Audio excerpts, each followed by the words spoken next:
Kirby Beats.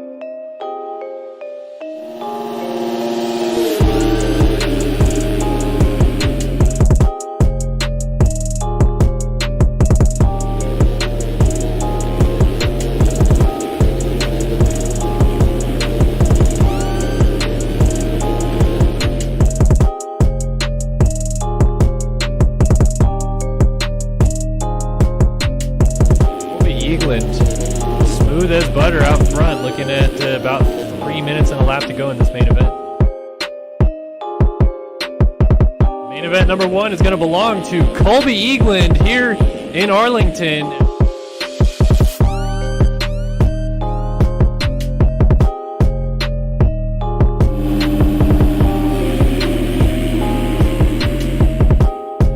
And it's Alexis Leclerc who gets the shot. Hubbard going in hard, goes down. It's Leclerc and Chapman, 1 and 2 already.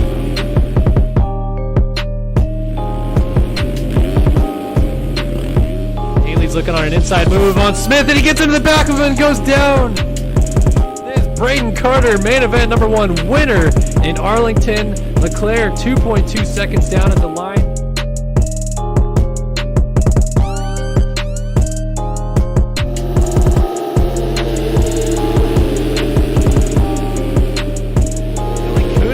Almost got the whole shot, but it's Eagland, our race 1 winner, who actually does cross the line first.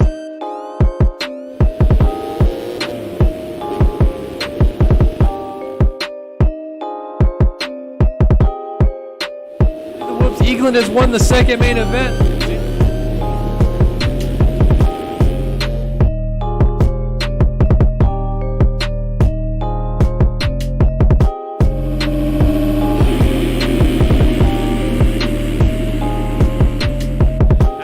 Getting the whole shot on his Panini Motorsports number 17. He's going to hold it off, and look at this. Alexis Leclerc right there.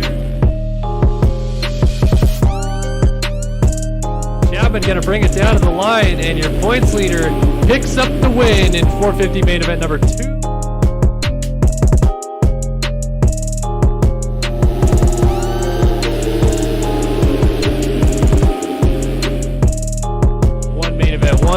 One main event 2, and your winner tonight in Arlington is Colby Eagland as he sweeps the Triple Crown.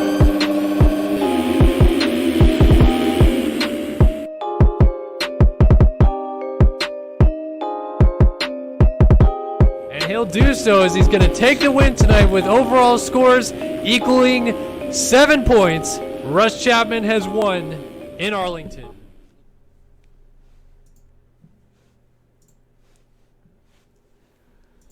Ladies and gentlemen, boys and girls, welcome into round number 9 of the 2020 MotoOption Supercross Series here on Start Your Systems. My name is Kellen Brower. Joining me as always, the one, the only Andrew Wood. Hello. And we're excited to bring you guys all the action tonight from hot Atlanta. We're in Atlanta for the midway point of the season. A Wood, get excited, buddy. Come on. I'm pumped. Okay. I'm ready to go. You're excited. We're in Atlanta. Red clay. Dirty South. All the above, right? ATL, yeah. It's gonna be a good time, and it's gonna be a good night of racing for sure. Good night of racing on the docket, no doubt about that. We're gonna go ahead and take a look at our qualifying times real quick. Let's go ahead and pull that up on the screen. Colby Eagland, who won last week's Triple Crown at Arlington, fastest qualifier as they were about 10 minutes ago. We don't have updated times just yet, but Eagland on a 54 flat. Dickerson, your defending champion, on a 54.4, and Logan Leitzel on a 54.8. Everybody else 55 on back. Those top 3 guys, only guys dropping down in that 54-second range. Yeah, it's they're definitely the guys I feel like that you kind of expect to be up there. Logan Leitzel has had a little bit of a rough start to his series so far, but Colby Eagland 0.4 seconds faster than Dickerson, and he really showed up last weekend. So I'm really excited to kind of see if he can put it together and kind of keep this run going and give Dickerson a fight for the title.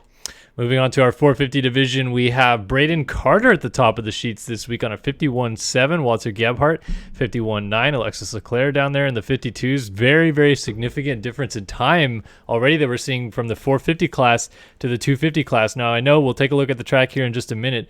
Is there anything you can think of as to why that would be the case this week with this particular layout?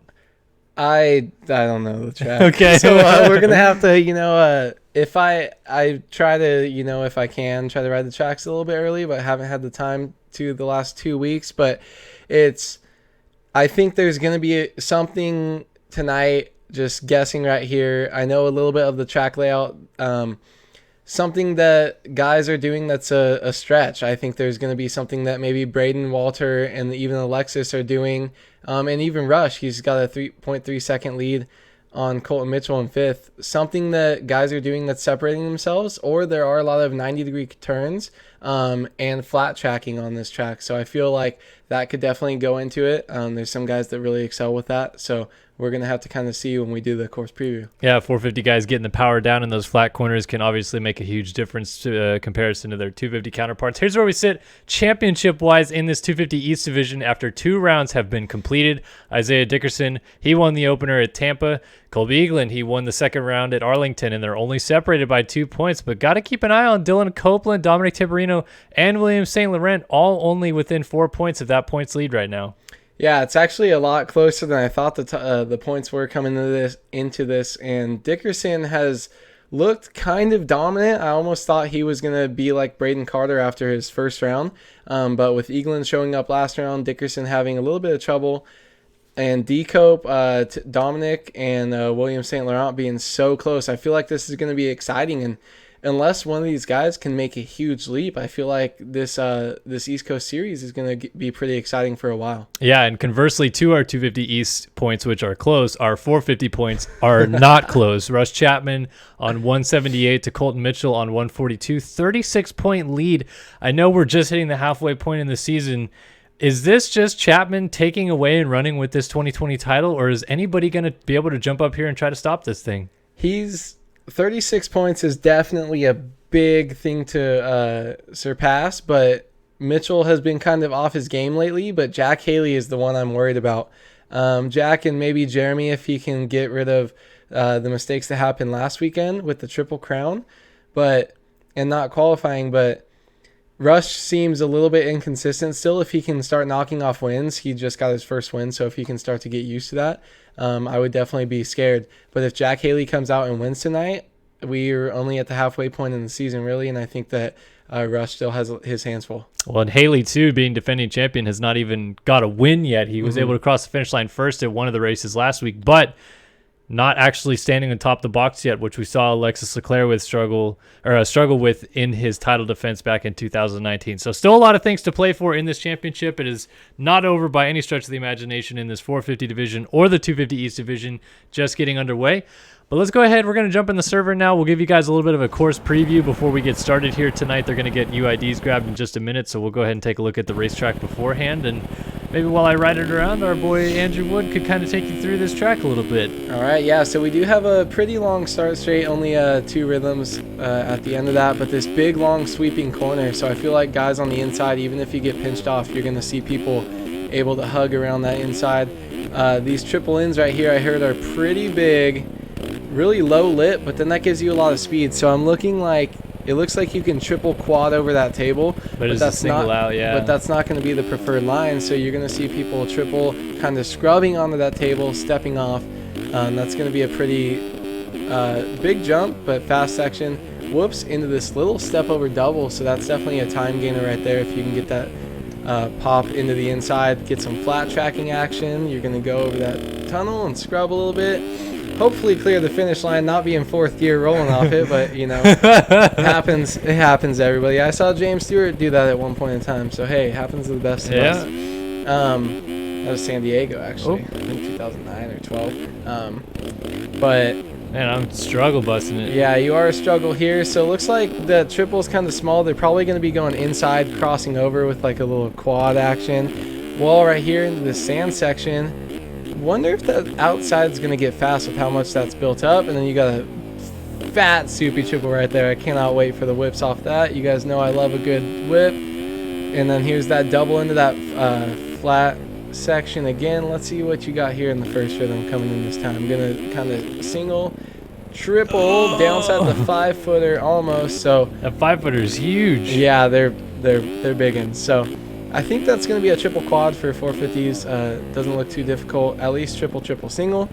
But I heard that some of the 250 guys are electing to maybe not triple in. So we're going to see some different lines. Maybe if you want to go back on the start and double into each of those rhythms, we can kind of see what the 250 guys are going to be doing here. Maybe be a little bit safer for me too. Just since we got some time, yeah, definitely. I think it's more in your wheelhouse. Gonna go double here, then you're gonna triple off the 5-footer, so that's gonna be easy, and then scrub this double into the corner. Hit this corner right here, so double downside. So that's probably gonna be a double, triple out. So that looks pretty easy for the 250 guys, but that could explain some of the disparity between the lap times that we've seen between the 250 and 450 class. I like how difficult that double coming back onto the start is. Gonna OJ this one more time real quick, but we're gonna grease the finish line this time with a nice little whip there. Off camber in that corner is actually pretty slick. Yeah, it definitely looks like it can be a problem. I think some of those guys, depends on if a rut gets developed here. Definitely might be seeing some of that there. See if some of those guys can triple that. But let's see if you can rail around this outside of the sand section right here as we keep just kind of checking things out on the track. They screwed me out of doing another whip on the triple. It's all right. I think we're going to have some guys that are going to show off a little bit for us here tonight. Really excited. The track looks cool. We're going to have whips on the finish, whips on the triple, maybe some whips mid-rhythm. Some of the 450 guys. I think I got a pretty good cam setup for the triple this week. We may see some good dualies actions, or at the very least some upside down whips. So. I'm a camera connoisseur sometimes. I'm like, come on, that whip doesn't look as cool as it could. Gotta get them angles though. You do a pretty good job for the most part. Oh, thanks, buddy. No problem. All right, 250. East heat number 1 coming up first. Remember, this is the 3rd round of the series for them. We're already on the 9th round, halfway through for the 450 division. But this isn't even yet halfway for these guys. So there's still a lot that they're trying to figure out when it comes to actually who are going to be the title contenders, how they race each other. Some of these guys haven't had much experience racing each other on a racetrack. And how these tracks have been developing and racing for these 250 guys, because some of these guys, they either A, haven't raced at all this year, or B, they've been racing on a 450 on baseball stadium surfaces as opposed to football stadiums, and these tracks definitely break down a lot different. So a lot of things to key in on for this 250 heat number 1 and 2 coming up next. Remember, top 9 transfer through to the main event, and all the other runners head to the last chance qualifier, where 4 will go through to make our 22 rider field for the 15-minute plus 1 lap main event. Back to normal format this week. Triple Crown's done, but back to normal format for, I think, 6 more weeks until we get another Triple Crown. Yeah, one thing I'm just kind of looking at the track here. We have 6 basically 90-degree corners here, if you count coming on the start straight as 2 under that tunnel. And then that long sweeper. So I feel like flat tracking skills are going to help a lot of guys out. There's certain guys, Tyson, back in the day used to be great at flat tracking. I know there's people like Tyler Crane and Daniel Mills have had these styles where they kind of have they do a front brake hold through the corners that really helps them. So I'm wondering if people like that we've seen D Mills get a win in the 250 class, if he can do something tonight, even though he didn't have a good qualifying time. But I'm hoping that this track is still pretty good for passing. I think the difficult rhythms and maybe the sand section with the wall will kind of spice things up a bit, and the split section coming into it. So hopefully we get to see a lot of stuff, and maybe if any of these 250 guys can bust out those triples that we heard were really difficult coming into the sections, maybe we can still see a lot of passing, even though the track layout doesn't look like it should be as good for racing. Well, I think for this 250 class, one of the key things to talk about is that to clear that triple in the first rhythm, they're going to have to go way wide, and passing opportunities aplenty. That's going to be really interesting to focus on. All right, we're set to go racing here in Atlanta. 250 heat number 1. Let's drop that gate. And we got a decent jump out of the middle from one of the Mad Cape riders, but he loses it. Big contact. Kunitz going down on the outside with the 235, it looks like, and Dylan Copeland on the number 35 machine gets that whole shot. He's out front from Kevin Furzaka. Yeah, Dylan. So they're going to be pretty clean, their buddies there, but then we got, someone making a big mistake, but able to save it right behind, and Gunnar Fugler on the 90 also coming up right behind him. A pretty solid top 4 guys right here that we've seen straight off the start. Logan Leitzel there. Hireman had a great ride last weekend. Trevor Burns following. Cooper Hunt. Yeah, everybody already kind of getting into a freight train here as they cross the line. Lap number 1. Copeland, remember, third in the championship. He is not too far down in the points, so this is a good start to his night. But Gunnar Fugler gets into him and stacks him in the corner. They both end up sideways and trying to regroup as Logan Leitzel on the number 18, Mad Cape Suzuki, goes to the lead. Yeah, ooh, that's a good camera. All right, you did a great job there. So I see those guys funneling into the inside of that sand, and you see Gunnar Fugler there, not scared to make a move early. He's a pretty aggressive rider, so I wasn't really too surprised to see that, but unlucky for him, kind of went down early, and D-Cup was on the receiving end of that. But Logan Leitzel going to take that move and just kind of try to run away with this. So you're going to see him go double, triple there, and yeah, pretty solid there for the 250 guys. So. And Leitzel, by the way, for those of you watching at home, is actually going to be making his Pro Supercross debut this weekend. He earned enough points in Supercross Futures over the last couple weeks where he'll be racing this weekend. And I believe he'll actually be on Race Day Live this Saturday as well with Daniel Blair and Jim Hawley. So Leitzel getting a little TV love here in the sim race and maybe this weekend as well. So keep an eye out for that. This game's not a simulator, though. You heard last week. How is this going to help him at all? Logan Leitzel throwing it big for us. Hopefully he's one of those guys who's out there tossing it for the fans during practice and stuff. You know, if he's in a good position. It's kind of why I miss Josh Grant a lot. Always just was out there tossing it. But Logan Leitzel looking comfy here. I'm wondering how far back our early leader, Dylan Copeland, kind of fell back. So back to fourth, that's really not bad for getting taken out. He didn't go down, but he was stuck in the Davalos bales. As you see him using up a little bit different line there, going double on off. But really good save by him going down early. And let's touch on Trevor Burns up here with a solid ride in third, chasing down Gunnar Fugler. G5. Yeah, catching up to the number 90 there, and actually all three or no, that's 191. That's Heilman. Oh, Heilman, sorry. You're right. Oh, look at this. Trevor Burns backflips the wall in third in a transfer spot. Oh, man, I already like it. I appreciate it a ton. Yeah, this guy definitely, he's got someone telling him he's on the stream right now because he's tossing it for us. He's throwing backflips. I love it. Trevor Burns might be my new favorite on the East Coast. Doesn't take much to please me. No. But I like it. That's awesome. The WestFX.com writer going after Heilman here for second. A couple guys that, I mean, I don't know if they're true rookies per se. They probably have a little bit of experience behind them, but they're both three-digit guys and having really solid starts to their year on this 250 East class. Yeah, it's hard. Some of the guys kind of come up from AMS. Burns gets front heavy. Oh, and Heilman's down too. Heilman clipped it. D-Cope smart, able to avoid that. Ducks inside. Same with that Cowie rider right there. That was Cooper Hunt there. Cooper Hunt. Another three-digit guy on the 304. Yeah. So some of these guys have had like amateur careers, and it's kind of hard to tell who's kind of doing what in that series, people in and out. But maybe they've also just been back of the pack guys, you know, for the last year or so in outdoors or whatever. But some of these, it's really cool to see some three-digit guys kind of coming up and having great rides here in the 250 East class. Yeah, now we have a freight train battle here. Heilman, Nate Tunnell, Trevor Burns, Kyler Hockey, Alex Kerr, and William St. Laurent off the back. As I believe all these guys are still in transfer spot, but now very close knit together as they're all racing amongst each other and trying to stay on two wheels and make this main event. Yeah, let's see. We got Tunnel, Hockey as they scroll across the top. Kerr, and William St. Laurent was last, and that's going to move Kerr into the 9th place on the bubble. But these guys just trying to stay away from each other. Nobody wants to do anything, make any mistakes, you know, kind of mess up. Oh, Heilman down again.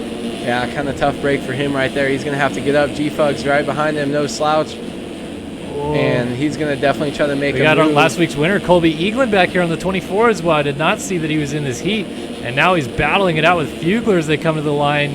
Fugler's going to take over the final transfer spot as Heilman, a little short on the finish line jump, now also getting passed by Eaglin. Yeah, so Eaglin right here is in the 10th place position with right behind G-Fug. I feel like he's going to stay there as Heilman just got ran into on the wall. I feel like he's pretty smart. I feel like Colby's just going to stay there, and if he needs to make a move at the end on Gunnar, do it. But he's probably just going to try to train behind Gunnar and move all the way up and get guys together unless he sees a really wide open spot that he can make a move on Fug. Man, poor old John Heilman was in a good spot. Went down. We have Nate Tunnell on the ground with Kyler Hockey. That's going to give a transfer spot to Colby Eaglin. And I believe it also puts Kevin Ferzaka into a transfer spot again. Hockey and Nick Tomasunis going at it here. Tomasunis down the inside. A couple of real-life rippers, Kyler Hockey and Nick Tomasunis, battling it out here. Jonathan Alexander just coming off the back of him here as well. They're all outside of a transfer spot, 10th, 11th, and 12th, but they're right behind Kevin Frazaka here, who is on the 86 of St. Laurent ahead of him. Oh, rider down. Ooh. It's Eagland. Eagland on the ground on the 24.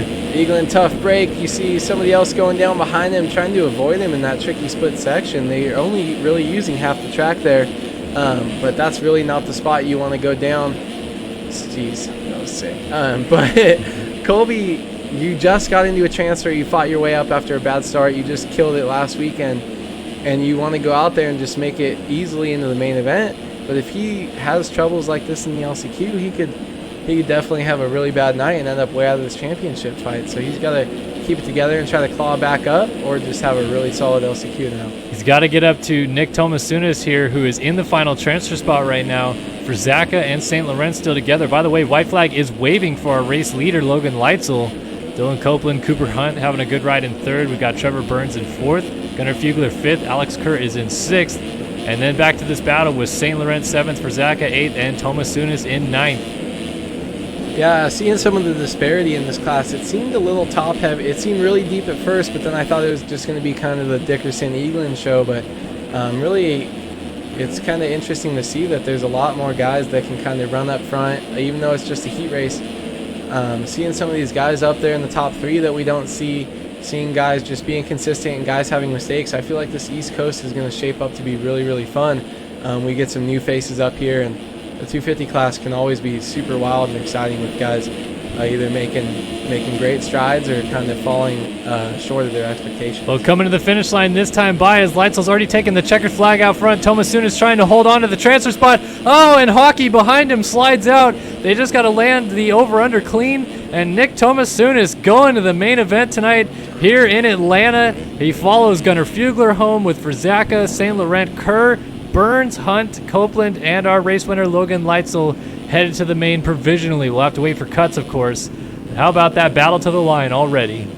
Yeah, that was awesome. It's cool to see it so close back. 7th, 8th, 9th, all separated by about 2 seconds. So really close battles back there for the transfer position. I did see some people move. Let's see. Tomasunis moves up a spot, and Nate Tunnell, who's behind him. Actually, so Frazaka lost 2 spots. He was initially 7th, ends up 9th, and hangs on by about 3.5 seconds there. So fortunate not to lose more than that. But it looks like everybody else inside of the top 9 actually stayed the same. Jonathan Alexander gets a spot on Eagland. So Eagland, last week's Triple Crown winner. He swept the Triple Crown last week. Now he's headed to the LCQ this week. Unfortunate change of events there for our number 24 rider. Yeah, hopefully he can get a good start and just kind of make his way in. I feel like his skill level is a little bit higher than some of the guys he's going to be racing against in the LCQ. But you did see 1 or 2 more good riders, I feel like, not make it. So just because he's won before and he's going to be in the LCQ doesn't really give him a free pass. You make one mistake, the short LCQs, they can definitely take you down. So you got to watch out for that. Yeah, and the level is so high these days that even in that last chance qualifier, it's often we see a group of 4 or 5 guys that can get out front and just put in consistent laps and go straight through. And they don't even need any sort of speed or, they just put in solid laps and they're good to go. Yeah, it's kind of interesting. I feel really bad. I forgot his name, the Kawasaki rider that was just in that. I think he got 3rd in that heat Cooper right Hunt, there. yeah. Cooper Hunt. I haven't seen him up there at all, but he was up there. He was, after the mistakes with the other guys, he was staying right there, right behind Dylan Copeland up front. Somebody we know has speed and has some skill. And just to see him put in a good solid 6+1 in the 250 heat race, I feel like was really cool to see him kind of taking that next step. So there's kind of hidden gems all over the place. You have to watch out for guys you don't expect. So it's definitely not a free pass for Eagland into the main. Absolutely not. That is why they drop the gate in these races, folks. It is not going to be just cut and dry that the best riders in qualifying go straight through to the main event. Sometimes it gets thrown around the gaff a little bit, and we always have a little bit of unexpected results, particularly early in the season. Sometimes you see big names like an Eagland or others not make main events, and it really throws a wrench in their championship hopes early. Yeah, 450, we saw that. Leclerc off the start, Seabolt last week. We've seen a lot of that this year. I feel like this is one of the most stacked years. Thank you, Jared Gaskew. We load right in on him. He told me he's only racing tonight because I'm streaming. So oh man, He's got hashtag 4bent for me in his name. So really appreciate that J-Gas. Looking clean in that all white. I like that setup. You know, fly gear, I feel like they've really improved, but that reminds me of the JS7 Tampa gear he was running a little bit. Yeah. All white's pretty clean on a Honda. Definitely a big fan of that. You see our number 1 rider there. Dickerson coming through, clipping Juju on the start. These guys kind of just going around. They're feeling out different things on the track. Everybody kind of took a lap, and now they're going to check. Looks like Dickerson's kind of looking at this outside line here. We only saw the inside getting used. Oh, going for the quad. Oh. That is... I respect that line. That's something I would do. Big shout out Trevor Burns in chat dropping by. He said, "Do you like that sick backflip?" That was awesome, dude. Battling inside of the top 3 in that heat race, backflipping the wall jump. Respect, man. Appreciate you making things a little bit more interesting for the broadcast for us. And still transferring through, right? So all is well in the world. All right, 250, heat number 2 on the gate. Again, top 9 transfer. We're going to find out who will go through right now. See a good jump by Dickerson. He's humping a little bit, but we got Dominic Tiberino up the inside. He's going to hug that inside and probably be able to make it up. Not able to, and Dickerson's going to hold on to that. Dickerson with that double, triple, double. Haven't seen anybody even try to triple off the start straight. I know we haven't watched the guys at the front too much. Dickerson's going to go off track here. Oh, Tiberino's jumping on his back, and they're both down. Holy cow. Dominic Saulnier split the gap right there. The seas parted, and he goes to the lead. Lewis Williams right there in second. Frank Jackson up here. Tyson Craig. Ooh. And Tiberino was fortunate enough to not actually fall off the bike. He's going to go up into 4th there around Tyson Craig. We got Chase Donovan, Seth Garrett, Ethan Parks, Tanner Rogers. Ooh. Another landing on the back right there. You're going to see Tanner Rogers kind of keep it straight so he doesn't get whipped into there. They're going to go around the down rider, and Tanner Rogers showing us that left side triple single, how it's not as good if you can't really cross over. But another freight train off the start in this 250 class. Let's see, moving back dualies. up front. Dualies. Like it. Oh, man. Tanner Rogers going. Tanner? Long, yeah. I was like, man, he's jumping farther. But he's going for the quad. Dominic Saulnier on the 112 Insane FMX out front. The whip style rider. This dude is kind of legendary in the community a little bit. He does some cool freestyle montages. He's the GOAT. I tried to play horse with him. Me and some other guys who are pretty good at freestyle stuff, and Dom is just nuts. The consistency that he can do, his flips and stuff are nuts. So Dom's definitely got some bike skill, but we haven't seen him up front too much in Supercross, but he's definitely got some skill in this game. Small little bobble there, but nothing to worry about. Yeah, we'll see if he can hold this lead here. Saulnier's had a very interesting sim career as well that has been like a few weeks of flash and a lot of kind of non-existence, I would say. Like, not to be cruel, but he's had some of these moments where he's able to lead races or run up front, and then sometimes you just never see him. And that's the unfortunate way that this racing goes sometimes, is that you just have guys that are putting in solid results, and we either don't see them or sometimes they don't even see anybody else on the track as well. But Saulnier putting a good ride out front. Yeah, I definitely can kind of relate to that a little bit. You have guys who they're putting in a lot of time and they're getting results, and maybe they're not. Ooh, he just literally like did the whole back. section as a whoop section. Yeah, Dragon's backed out. No complaints for Dominic Saulnier. Got so much bike skill, just able to handle that with ease. But yeah, I mean, people come in and out and people get those flashes, and yeah, he's been around forever and you've seen great results, but sometimes he's just not there and not even racing. So good to see him back, and look how comfy he looks out front in this lead, just kind of cruising along, throwing some whips and kind of staying comfortable out here. So it's Saulnier right now from Tiberino, but Dom made a small mistake right there. Tyson Craig trying to go for the pass as he's getting squared back off by Lewis Williams, so they kind of swap positions there. This is a battle for third. Both comfortably in transfer position right now, but obviously want to get one higher in the gate pick range if they can. Coming up the inside a little bit, getting pinched off there, but another kind of 3-digit battle here as we see in some Williams cases the mid-triple there, goes up and over the bars. He's going to lose, looks like 4 spots when all is said and done, maybe 5 as Ethan Parks coming down the inside. Ooh. And Parks going to make the move right there.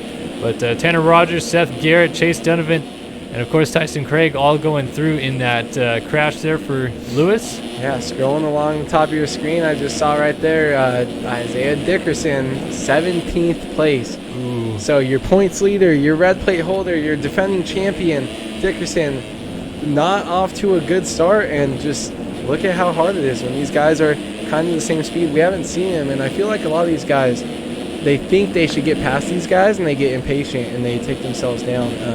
I feel like that's really the only excuse with the speed that Dickerson has, or just really a lot of bad luck getting into down riders. But for him to be so far back still, you got to think that something is up, and this is going to be a lot of work as we're getting later in here. He's going to make 2 passes. Is he going to get 2 passes done? Oh, like drove that? it in too deep. He was overzealous there, and down he goes. He may end up in that LCQ along with Eagland, which would be hectic for sure if he ends up there. Yeah, I've seen that a lot in the 450 class with guys like Colton Mitchell and Walter Gebhardt. I think, I'm so good, I got to get by, I got to make this move now, I got to go. I'm like, these guys can't contest with me, but you can't just make dumb mistakes like that, because you gained 2 spots.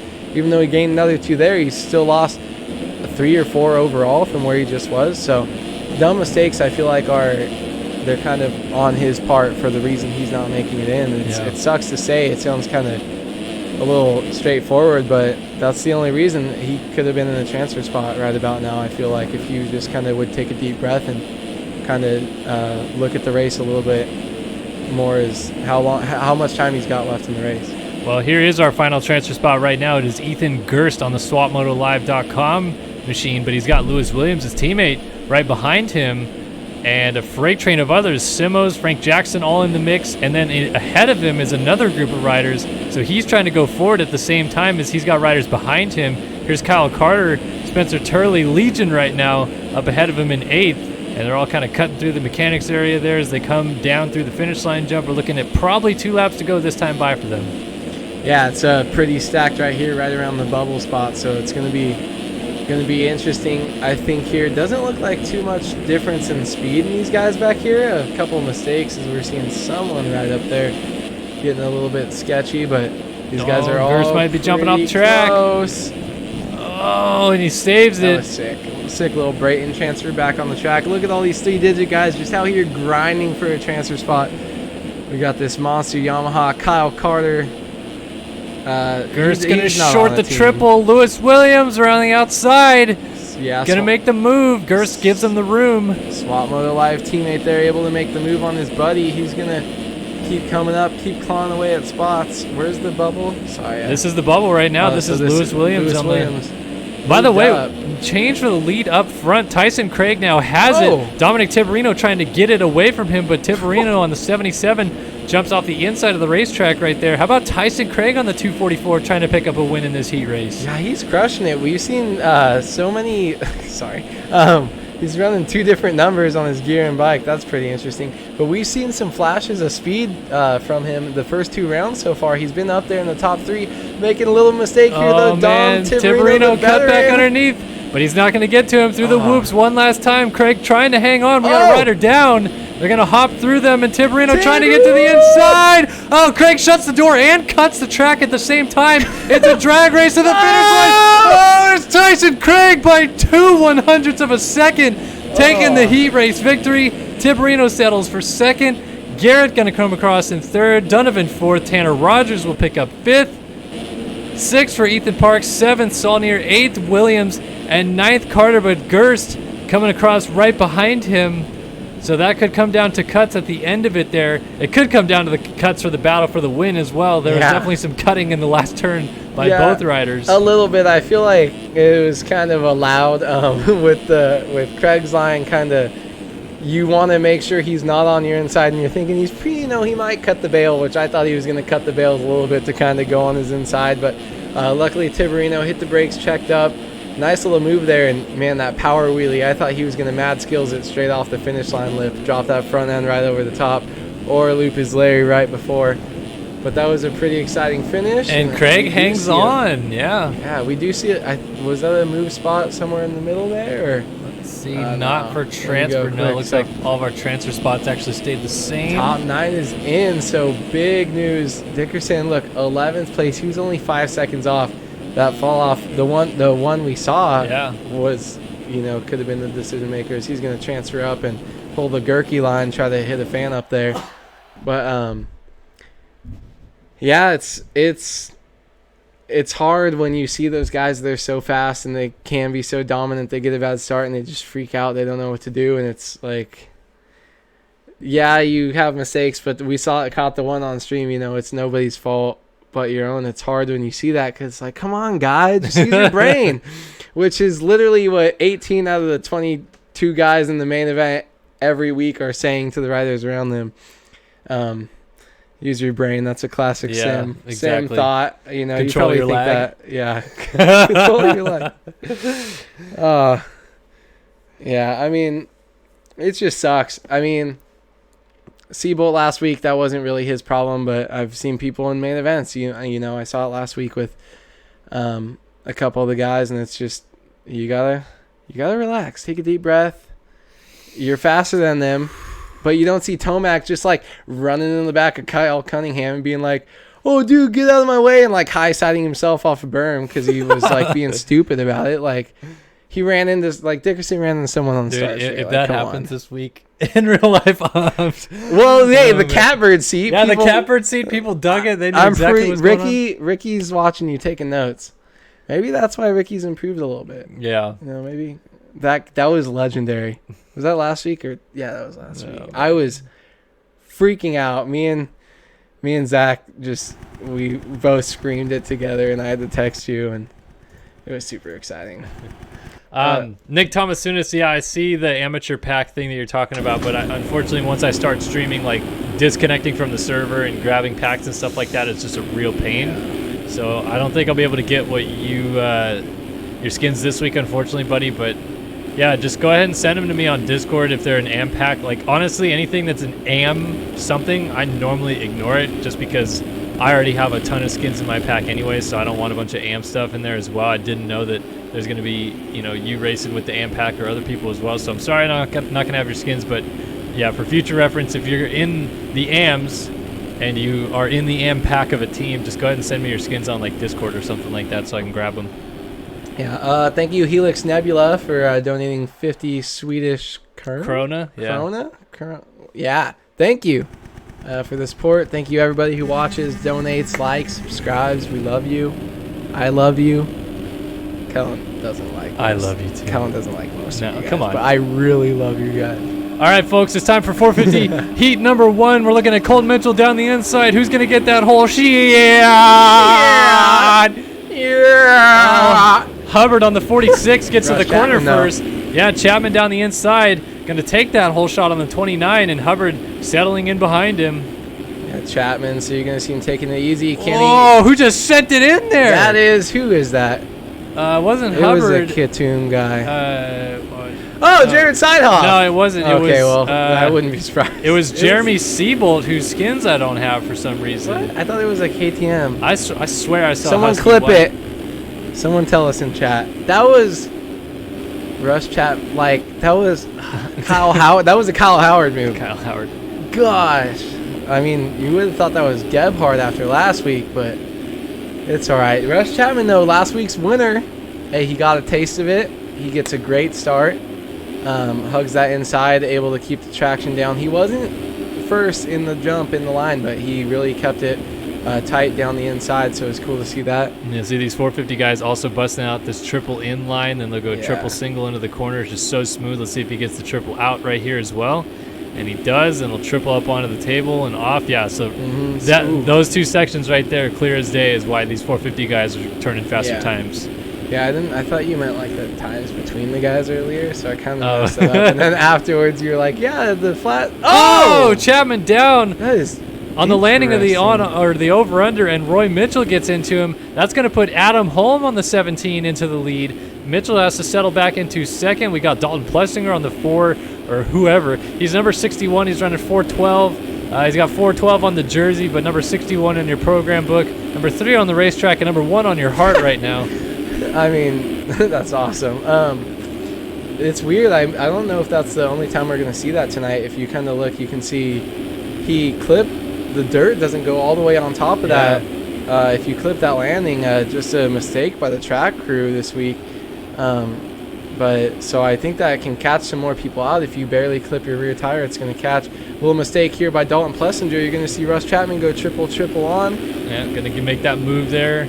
And settling in behind these guys is the 16 of Craig Richards right now. So our defending 250 West champion, first time we've really seen his new career number of 16 this year. It looks good for sure. Oh my goodness, and that's Holm down. Holm, who had the lead, now crashes on the over-under just like his teammate Chapman did, and he's now back into 5th. Chapman, I believe, moving up to 2nd here, and Roy Mitchell going to the race lead. Yeah, the Panini rider had to stop for a sandwich there on the downside of that tunnel jump. Had to go to Capriati's real quick, but Roy Mitchell, we've seen flashes. Roy's Roy. Roy's Roy's Roy.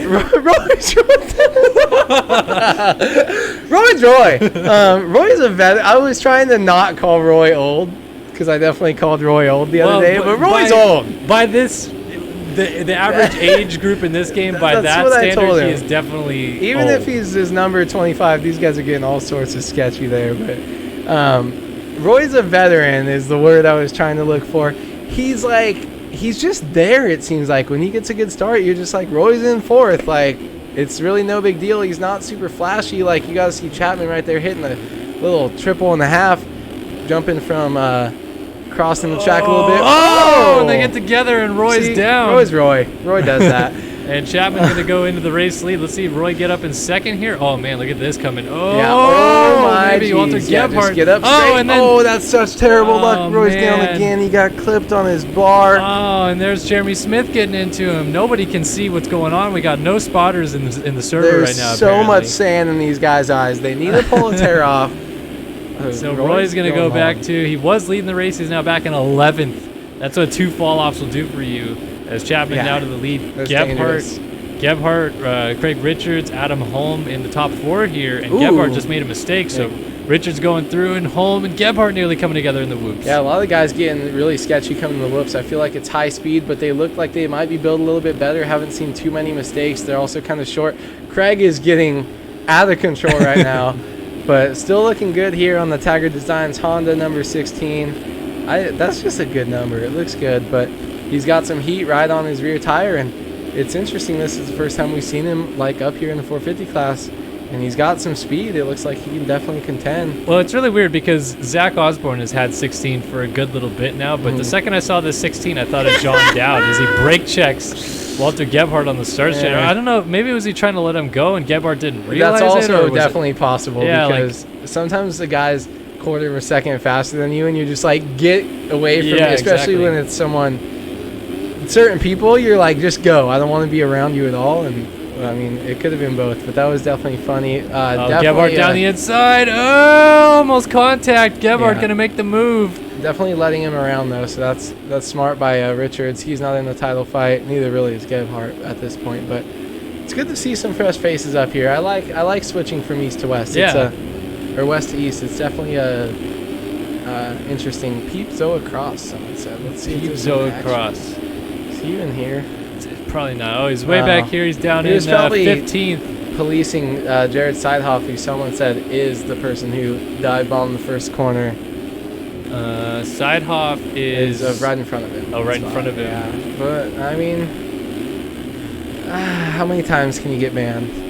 I'm surprised. I don't remember Jared racing a lot last year. Oh, he is not number 17. That's right. He's just Adam Holm is number 17. I was like, I don't remember Jared racing much last year. I don't think he kept his career number, but clearly he didn't. So he's just using his old career number, which he now no longer has. I mean, do you think anything's going to happen to him? No, definitely He's not. like the AMA, and I am Anderson. You know, that's how I feel. Oh, there it is! Zoa Cross teeing up Jared Seidhoff in the background. Look at that. Down he goes. Zoa Cross is the regulator. And he just mounted up, and that was awesome. There's nothing like a good, solid, just yeet. Yeah, sim takeouts are a whole different story than they can be takeouts. So good. Like if you get like frame to frame, Schmidt. You know, shroud to shroud, and they're just oh man, poor old Dalton Plessinger. Dalton. The best thing is that Dalton wasn't gonna live at all, anyways. He just framed the crap out of that and happened to run into somebody who was down. By the way, we missed a close battle of the line. Chapman beating Gebhardt out front. Adam Holm comes across third. Richards fourth. Here's Jeremy Siebold coming to the line, so he recovered from that early fall. He's going to come across in 5th. 6th for Hunter Porch. 7th is Roy Mitchell. 8th for Ash Deering. And 9th coming to the line is Jeremy Shipley on the number 39 Jack Daniels Racing ride. Joseph Pilsner going bar to bar with Colton Mitchell to the line here. Mitchell having to go to the LCQ this week, as does Jeremy Smith, who's also in the mix of the championship. The hitters. Yeah, Dalton Plessinger, we saw him. Tyler Schmidt, he'll probably whole shot the LCQ. Most likely. Jared Seidhoff, and we just saw him get punted. Zoe Cross is the benefactor there, or I should say the one doing it. Jacob Hubbard got the whole shot in this one, but then went down. And Sabrina Ritzler was the first runner a lap down in this race. Kyle Robb is somewhere in the stadium wall. Kyle's he's out there. Kyle's Kyle. Kyle's Kyle. You know, come on, chat. Where's the hype? Like, you just saw someone get destroyed over a berm, and there's not even anything going on. Like, what is going on with Casey Ullard up here? Is he disconnected or something? He's having a bad time. His internet is having. He must have. Looks like Mitchell got Porch on cuts for 5th, or 6th, I should say, but that doesn't change any transfer spots. So still was Chapman with the victory. Actually extended his winning margin after cuts came in for Gebhardt. And that is top 9 gone through 450 heat number 1. All right, 450 heat number 2 coming up next. We're going to see which heavy hitters are this one. Yeah, we should have Haley. We had both the Yamaha guys. We had Adam, Rush. Did we have Seabolt there? We had Seabolt. So we got Leclerc and Haley coming up next. Leclerc, Haley. Who else? I guess Mills, Braden Carter, your fastest qualifier tonight. They're on the same team. Who else we got? It's kind of tricky. I feel like there's so many teams. It would be neat if we had like fewer teams, but then like if we had like 5 or 6 main teams, that would be kind of cool. But also, you like to be on the team with your friends. So the thing about that too is that it makes it seem like there's a lot of teams, but then sometimes you look at it and you're like, oh no, wait, like MV Films has like 7 guys. It's just that they're split up between the 3 classes. Yeah, and they definitely. I feel like they have 7 guys in each class, or at least they did. Maybe a year ago. Yeah. So that's the but point. They have a lot. But yeah, I guess that's true. And some teams have 2 riders, so it's kind of hard. There's some teams that stand out to me, like Panini. I don't even know what team. Gebhardt. System decal, yeah. I'm just like the Yamaha team. It's cool when they're kind of standing out. It's hard with the 250 guys. We have those 2 Troy Lee replica teams. There's 2 Husqvarna replica teams, which are awesome too, especially because BPC, I know they got the Jalik Swoll kind of guy running the 352.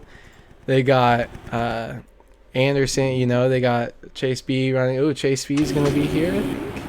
Tyler Lang, Bryce Whelan, Devin Davis, Caden Speck, D Mills. They're always Braden so Carter, much more stacked than we think. Landry, Mills, Landry, DeSalle, Benjamin Saves, DeSalle, Jack Haley, Reed Young, because Chase Blakely, okay. Jeremy Cohenauer, Will Whiteley, Alexis Leclerc, Race Carlin. Oh boy, here we go. Here we go. Who tapped into that? Oh, Alexis Leclerc. Always gets Alexa. Hey, Alexa. How many? I'm having trouble connecting to the internet. Oh, no Shocker. Shocker, Alexa. All right. So were we last week. All right, time to go racing 450 heat number 2. Top 9 go to the main. Everybody else to the LCQ. Let's find out who's going to be right now. And they're off. Dun, dun, dun, dun, dun, dun, dun. Leclerc whole shot master gets a great jump, and he's going to control the inside. I would look for him to get the whole shot here, but right behind him, we have number 13 of Jeremy Kuhnur.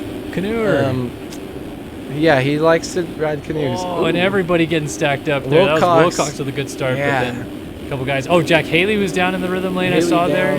28. Is that? So Leclerc from Cohenauer, DeSalle, Whiteley, Mills, Wilcox, Young, Davis, and Lang at the front. I love Lang setup.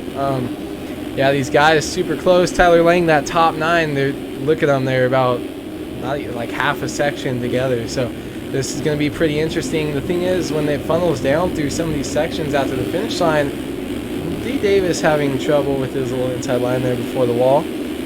Gonna see if people make mistakes. It's really hard to avoid them in some of the one-line sections. I feel like half of this track is follow the leader.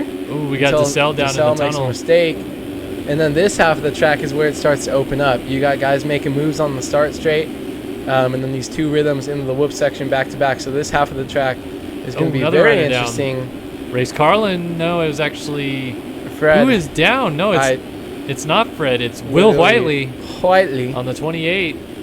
So Whiteley making a mistake. Oh, so goes with the triple in. Don't keep going for it. All right, there you go. Nice little save there. Bryce Whelan going through on the 34. Whew. Whiteley getting a little sketchy. What is that gear and why I kind of like it? Fred Heather in the tie-dye A-star. Tie-dye A-star gear. His number and bike don't match. See, this is why I have trust issues. So Fred Heather...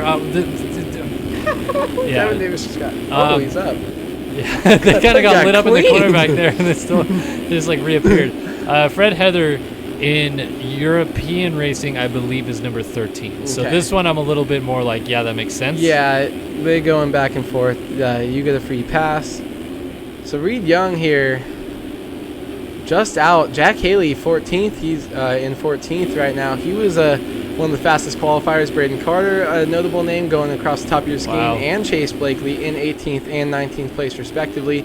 And Leclerc after that. Gnarls Barkley, whole shot. He's just going to check out here and just do Leclerc things. And does that make him crazy? It does. Man. It makes, ooh, that was a good, I like that. That was a good pull. Leclerc is just... He's nuts. These guys are so lucky that he missed the first main of the year with home, and that he quit for 2 weeks. Yeah, he skipped a couple rounds. Because if he just didn't give up, there's the commentator's curses. He would just I'll just keep praising him, and then we'll get a battle at the end of this race. Yeah, maybe. But if he didn't give up, he would probably be in the points lead. Rush had not the best start to his season, and Leclerc can go nuts when he gets a start and he feels comfy on the track. He's not even the fastest qualifier tonight, but look at him, he's crushed. Yeah, Rush has a huge points lead, and he's only won one race. So, as you're saying, it's been a very mixed bag of results so far this year. And unfortunately for Leclerc, he kind of shot himself in the foot there early by electing not to race a few rounds instead of give it a go. And now that he's got his mojo back and he's out winning races kind of week after week, kind of too little too late. For him, I feel like it's over. But for a Jack Haley, it's not looking good right now. But for someone like a Jack Haley, I'm thinking it's not over yet. Yeah. Because 40 points is when you have guys who are missing mains and you have guys in LCQs week after week, and it's interesting and anything can happen. But right now, it's not. My Jack Haley poll wasn't kind of the best, but Braden Carter's up in 8th. D-Mill's 11th. So Braden Carter's done a good job. Yeah, Jack Haley's sending it up to 12th right now, so he's going to be right at the back of this little group we're watching here. You see in front of him, you see his teammate Daniel Mills. You see 143 there, Landry. Got Craig Leak off the back on the 11. Yeah. Oh, man. Bobby DeSalle getting sideways in the whoops. Oh, 4 guys going into one in that corner right there. And a little short on the jump is DeSalle. And man. His teammate Daniel Mills down in front of him, but he's at least going to... He's lose a spot and get a spot, so he's going to kind of go even there, but he's still in a pretty good spot. I think I still have high hopes for him. Write it down. It's Benny Landry, I believe. So Fred Heather swings around the outside. Haley's now up to 11th. Craig Leak now up to 10th.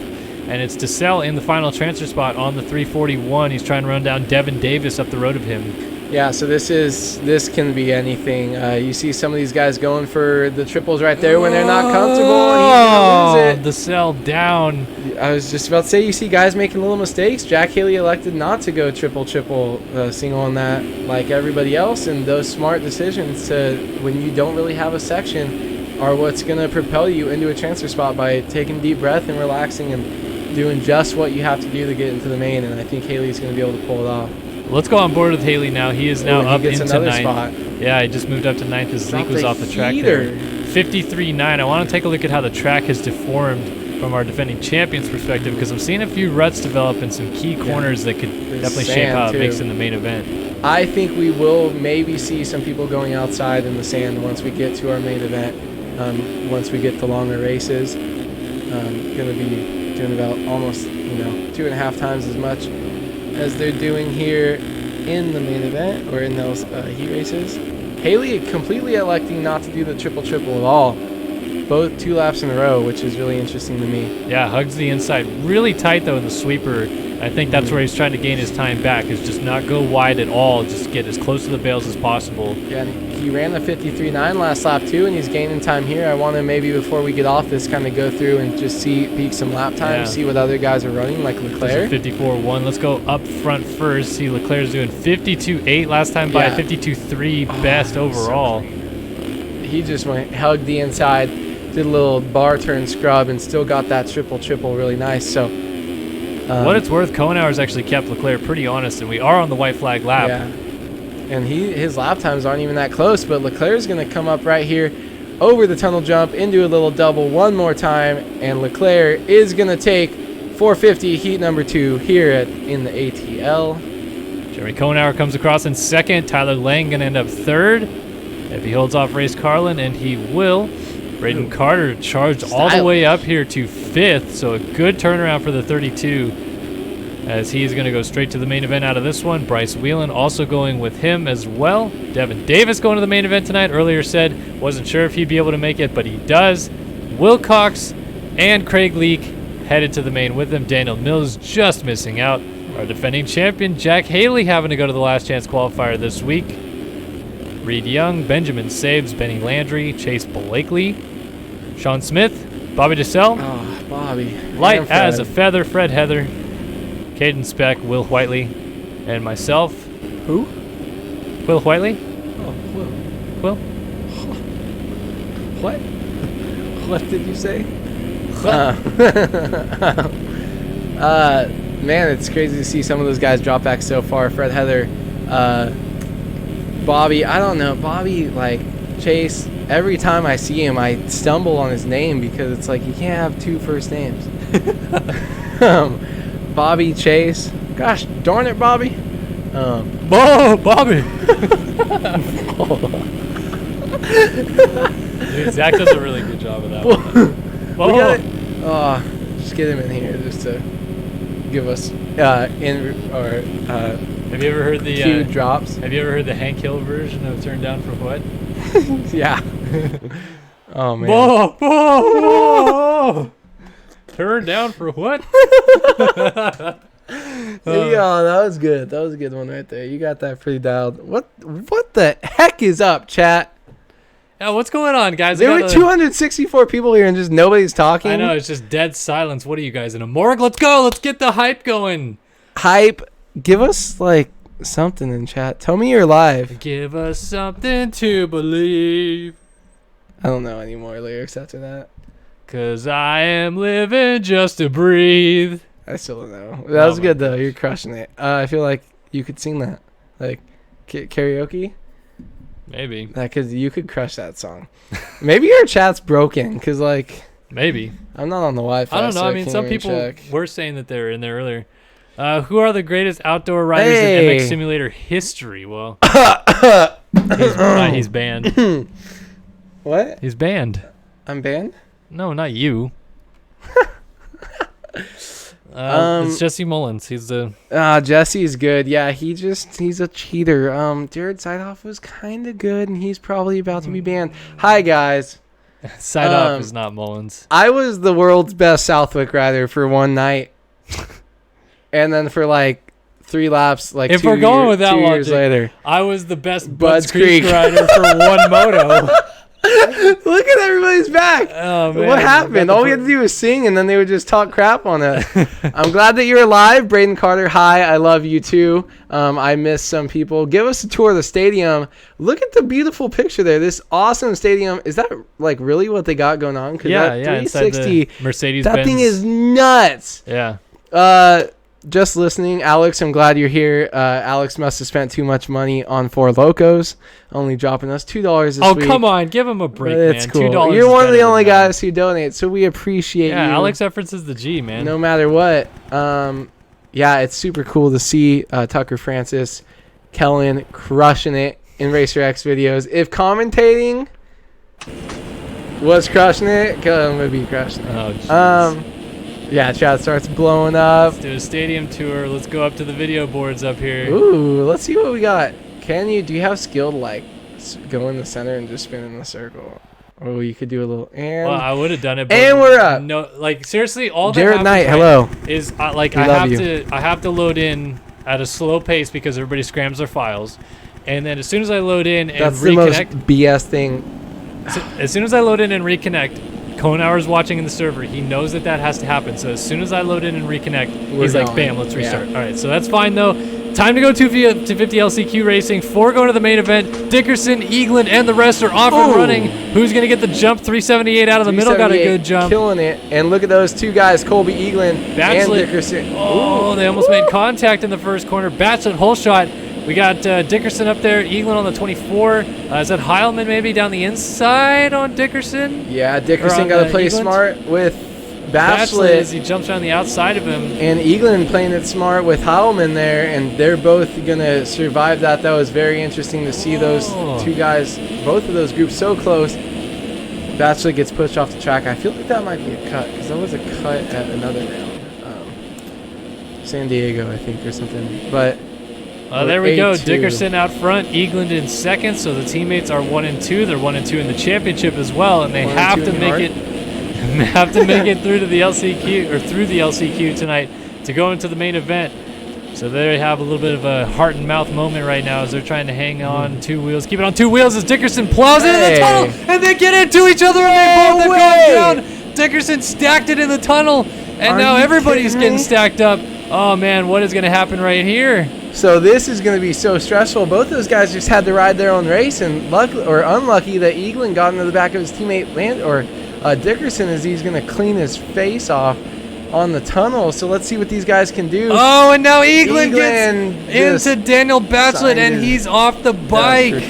No. Okay, so let's reset things. It is Dylan Burrell out front on the Proline Designs machine. He's leading the way from John Heilman on the 191 in second. We have Ethan Gerst up into third, and Jared Gaskew now running in the 4th spot. Man, Jared, I mean, I'm pumped to see Jared up there, but it's so heartbreaking to see those two guys so out front. And just really for Eagland, he did kind of make a mistake trying to clean that guy out there too, getting a little bit too aggressive, but oppo the case there by J-Gas. But man, these guys are going to have to put in the work, and we could have our top 2 in the championship out tonight in the 3rd round, and that's going to be insane. That's going to open the door for St. Laurent, teammate with Leitzel, who's they're 4 and 5 in the points, and Dylan Copeland, who's 2 points ahead of them, I think, who's 3rd in the points. So our whole night can get flipped on its head here if these two guys aren't able to make it through this LCQ into the main event. That's insane. All right, man.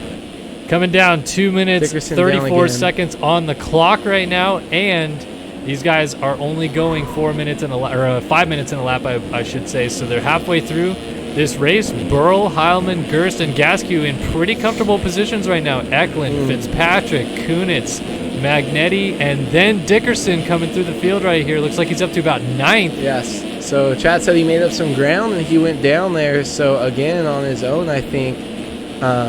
These guys are tossing it. That's a great whip camera. But Dickerson, I think he still has a chance. Trying to get that power down to go to the inside. Cuts the bails a little bit. Kills himself. Trying to get around Luke Magnetti down the inside, and he's trying to close the door as Magnetti's going to cross over and go down himself. Jackson Lindsay now right behind Dickerson, as I believe he's moved up to 8th. Yeah, so we're going to see him. Look at that lap time. That's treacherous for these guys. I mean, I know they're slower than the 450s, but that's so far off. But Dickerson here, I think we're going to see some steady, consistent laps here. He doesn't really have anybody in his way, and I think these guys in front of him, if they make mistakes, he's just got to ride his own race, throw down some hot lap times, and avoid them if they're down somewhere in front of them, because he's catching a huge group right here of 3 guys. Yeah, and actually the leader isn't that far gone yet, and we Yeah. still have 2 laps to go, I believe, so, or maybe even 3. Dickerson definitely in a really good position to capitalize on a lot of chaos that could ensue ahead of him and maybe find his way up into a transfer spot before long. We see guys already starting to tighten up in battle here. Yeah, you could tell he's absolutely sending it. It looks like, is that going to be the transfer right there? Well, Heilman's second, I believe, Gersten third, and Gaskew's still in fourth. But then Dickerson is right at the back of this train as they come through. You'll see as they go through the whoops. There is Dickerson in the berm in the background coming through. Making one spot of one rider down, so that's going to be an easy pass for him. All he does is have to avoid. Got some more mistakes. J-Gas clipping that. Heilman Gerst, is that? Is that guy? Right in front of him, it's Gerst, yeah. Gerst, so Gerst making a mistake too. That's gonna, every little bit that these guys slow down, that's going to get him one step closer to the transfer spot here. And these guys, it's going to get gnarly. Yeah, Eklund is breathing down Jarrett Gaskew's neck right now, and Gaskew in his own right now going down to the inside of Gerst. He almost got 2 spots for 1, and Gerst cuts back underneath, and he gets him right back. Yeah, that was a neat move there. I really like, I know I kind of said they weren't going to be too good for passing, but I like the coming under the tunnel and then the sweeping corner again. Yeah. Some of the guys can really hit that section nicely and make up a lot of time. And look at this, Jarrett Gaskew, you can see him kind of getting a little bit impatient. It looks like he wants to make a move and get himself off the bubble. Oh, he bumps into Gerst there. Gerst not going to get a good drive through the whoops. Eklund. Here comes Eklund, and you can see Dickerson in the background, 3 wide into the corner, and Gerst goes down. Oh, Dickerson stacks up on Eklund, and sliding through around the outside of everybody there was Billy Kunitz there. As white flag waves, Ethan Gerst coming to the line, Gaskew right there, and Dickerson right now in 6th. He needs to get to Gerst, who is 2 spots ahead of him. Yeah, old William Kunitz there capitalizing, but Jarrett's going to try to claw away at that spot, and then Dickerson needs to pull out 2 spots this lap. So last lap, this is going to be an insane nearly battle par here. to par. Gerst trying to shut the door as Gaskew trying to come down the inside, and Dickerson was off the track in the background. 250 LCQ is about to get insane, guys. Watch for some fireworks here. And I feel like you might see something crazy happen. Maybe someone going for a move that doesn't exactly work. Look, Gerst shutting the door. Oh, and Gaskew gets in the back of him and goes down. Dickerson still needs 1 more spot. He needs to get to Gerst to go to the main event, and Gerst has just got to get the whoops clean. Oh, and Gerst Checkered is flag not. falls Dickerson's for the 112 out front. Dickerson is so close. Oh, he slides out. Dickerson, and then Gerst slides out. Coming to the tunnel jump, Gerst is going to case and come to the line. It's going to be bar to bar. Dickerson sends it, and he's a 10th off over the line. Gerst going to the main event, and Dickerson misses out. But we'll have to see what it comes down to cuts there. Austin Eklund coming across 2 tenths down of Dickerson, 3 tenths down of a transfer spot. I'm blown away.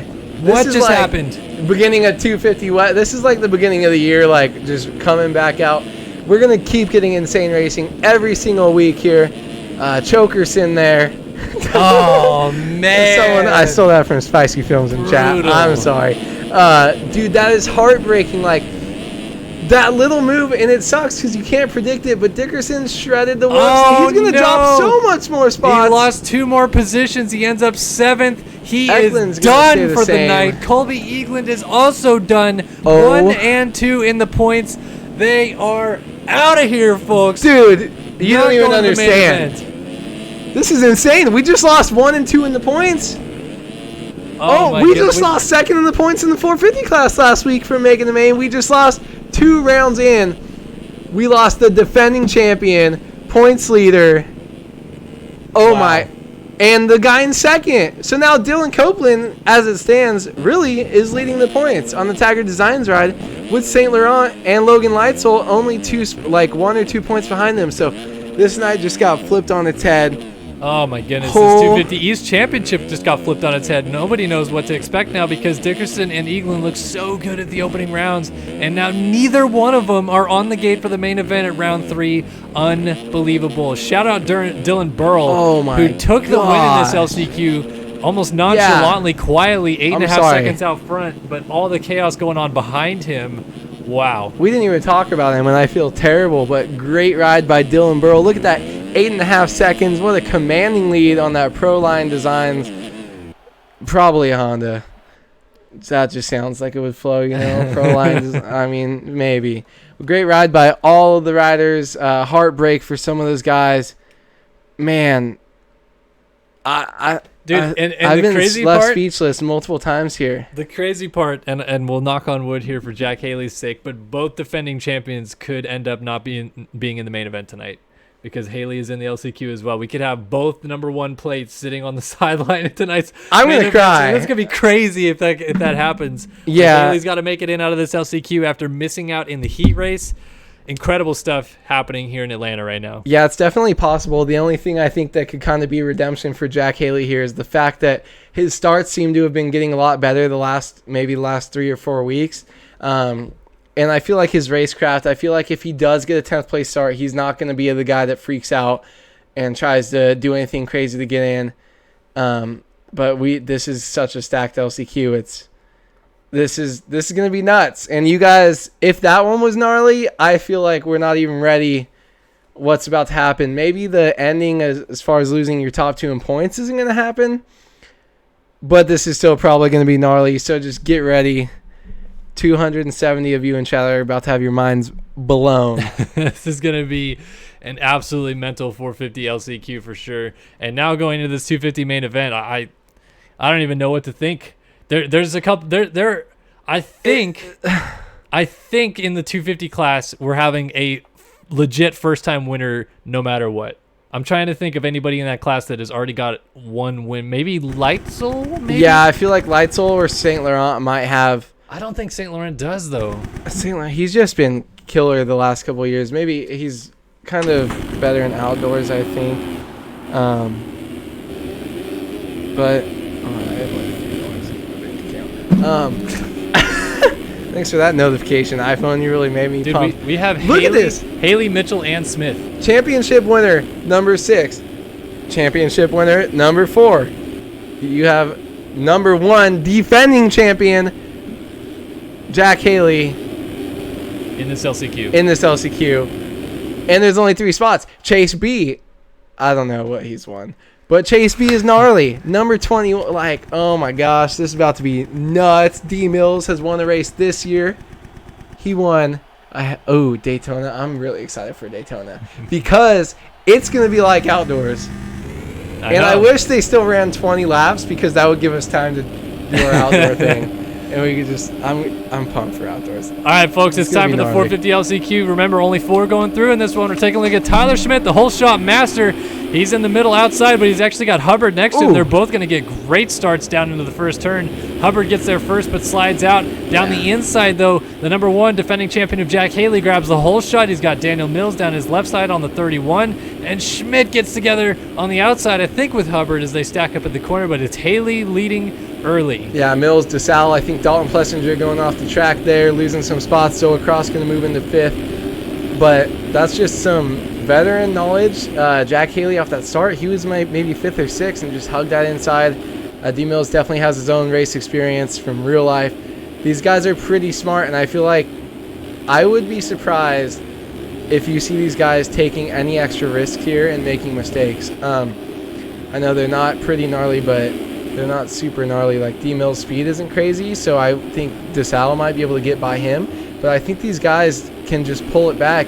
Jack Haley wasn't even hitting the triple in at all in the heat race, so he's probably going to go inside double, triple double, just like the 250s do. But this is smart. That's just him being smart. He's doing what's going to give him the least mistakes and get him into the main event. Right, and it's just a case at this point where he's already got the lead in the LCQ. He doesn't need to set blistering lap times. He just needs to set consistent, smooth lap times and avoid the chaos behind him. So, playing it smart, regardless of speed at this point, is what Haley's going to try to do. As Daniel Mills behind him, Colton Mitchell and Joseph Pilsner are in the transfer spots. We got Dalton Plessinger and Zoe Cross up here, Fred Heather, Will Whiteley, Benjamin Saves, Serena Ritzler, and Jeremy Smith back here outside of the top 10. So Smith, who was kind of still in championship consideration, is now really looking at his championship hopes being dashed if he doesn't make it into the main event here tonight. Yeah, we're going to see some huge gaps here with points.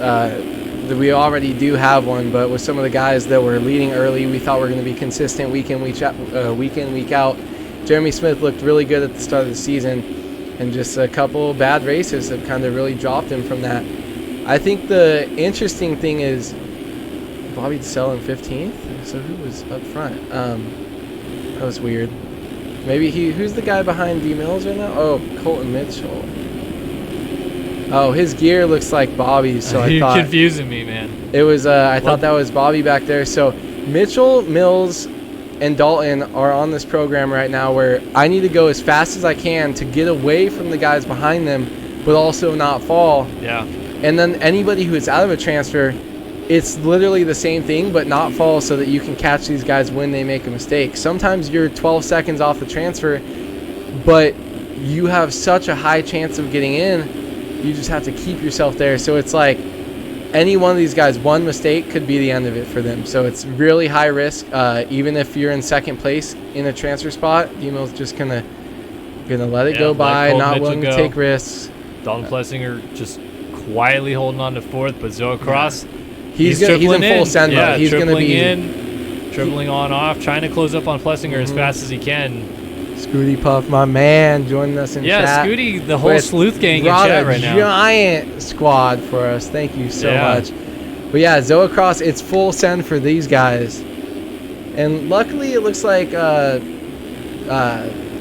Mitchell and Mills kind of up front in second and third. They can kind of take a breath. They've gotten a little bit of gap. The early laps, they had to have been freaking out. But now they can kind of drop it down to maybe 80% and start to go more to what Jack Haley's doing. And that's what is consistent for you, staying up. And Zoe Cross is the only one that looks like he can even have a chance here. So this is going to be interesting to watch him just full send, trying to lay down heaters and catch the Sal. D Mills was down right there. So D Mills is back in full send mode. Cross is actually looking really smooth and competitive here as he's just trying to close this gap down. A little out of shape up the road there was Plessinger as Mills trying to close up and maybe get back around the number 61, but actually the number 412 as you see him right now, Dalton Plessinger, who is in third. Yeah, it looks like he's losing a little bit of ground, at least in those flat track sections up front. Not sure if that was a lapper that went down. It's a lapper in front of Haley. He was able to avoid him. But this battle right here, Colton Mitchell, though, chilling. Dalton Plessinger getting a little bit more room here. So now it's D Mills on the bubble with Zoe Cross looking like he's got some lightning speed behind him. I wonder if Mills is going to go back to the Ryder triple. Down. That was a lapper, yeah. So Cross able to get the triple. And that was Plessinger. Oh, no. Dalton Plessinger down in the first rhythm lane. And I believe they're coming to the white flag this time by. Let's see, Haley. Yeah, it's past the 5-minute mark for sure. So definitely white flag coming out right now in this LCQ. And Dalton Plessinger now looking at a trip to the grandstands after this one as he has coughed himself up a transfer spot. Colton Mitchell has his teammate Bobby DeSell right behind him, but he is comfortable in second. Daniel Mills now sits third, and Zoe Cross has gone up to fourth. Plessinger back in fifth, and Jeremy Smith gets up to sixth, but it's just going to be too little too late for the 2013 250 national champion. Yeah, man, it's kind of heartbreaking to see these guys, but I mean, we've seen it so much, and it's almost like it seems like it's almost going to happen to everybody this year, which is scary. So 26 points, might not be a huge lead, but it kind of depends on who it happens to at what time in the series and who can gain that confidence and who can lose it from week to week. Jeremy Smith has stayed kind of up there for so long. It's a little heartbreaking to see him right now. So Jack Haley with a huge front flip. Mitchell going to get second. Daniel Mills coming across third.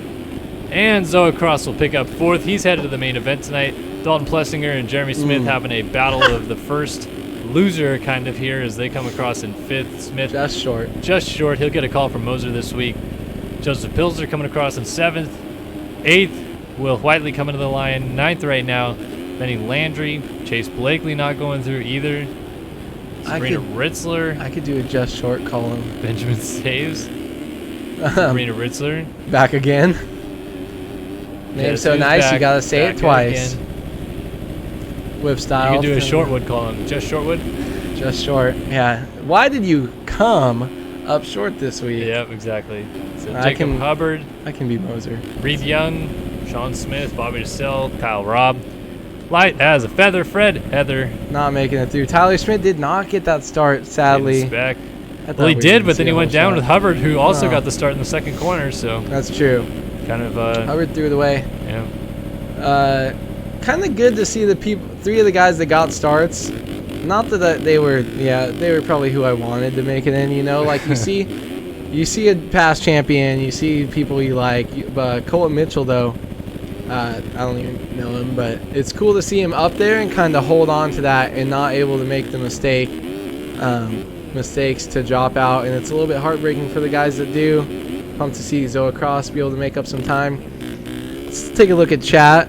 We missed some, but Scooty Puff joined.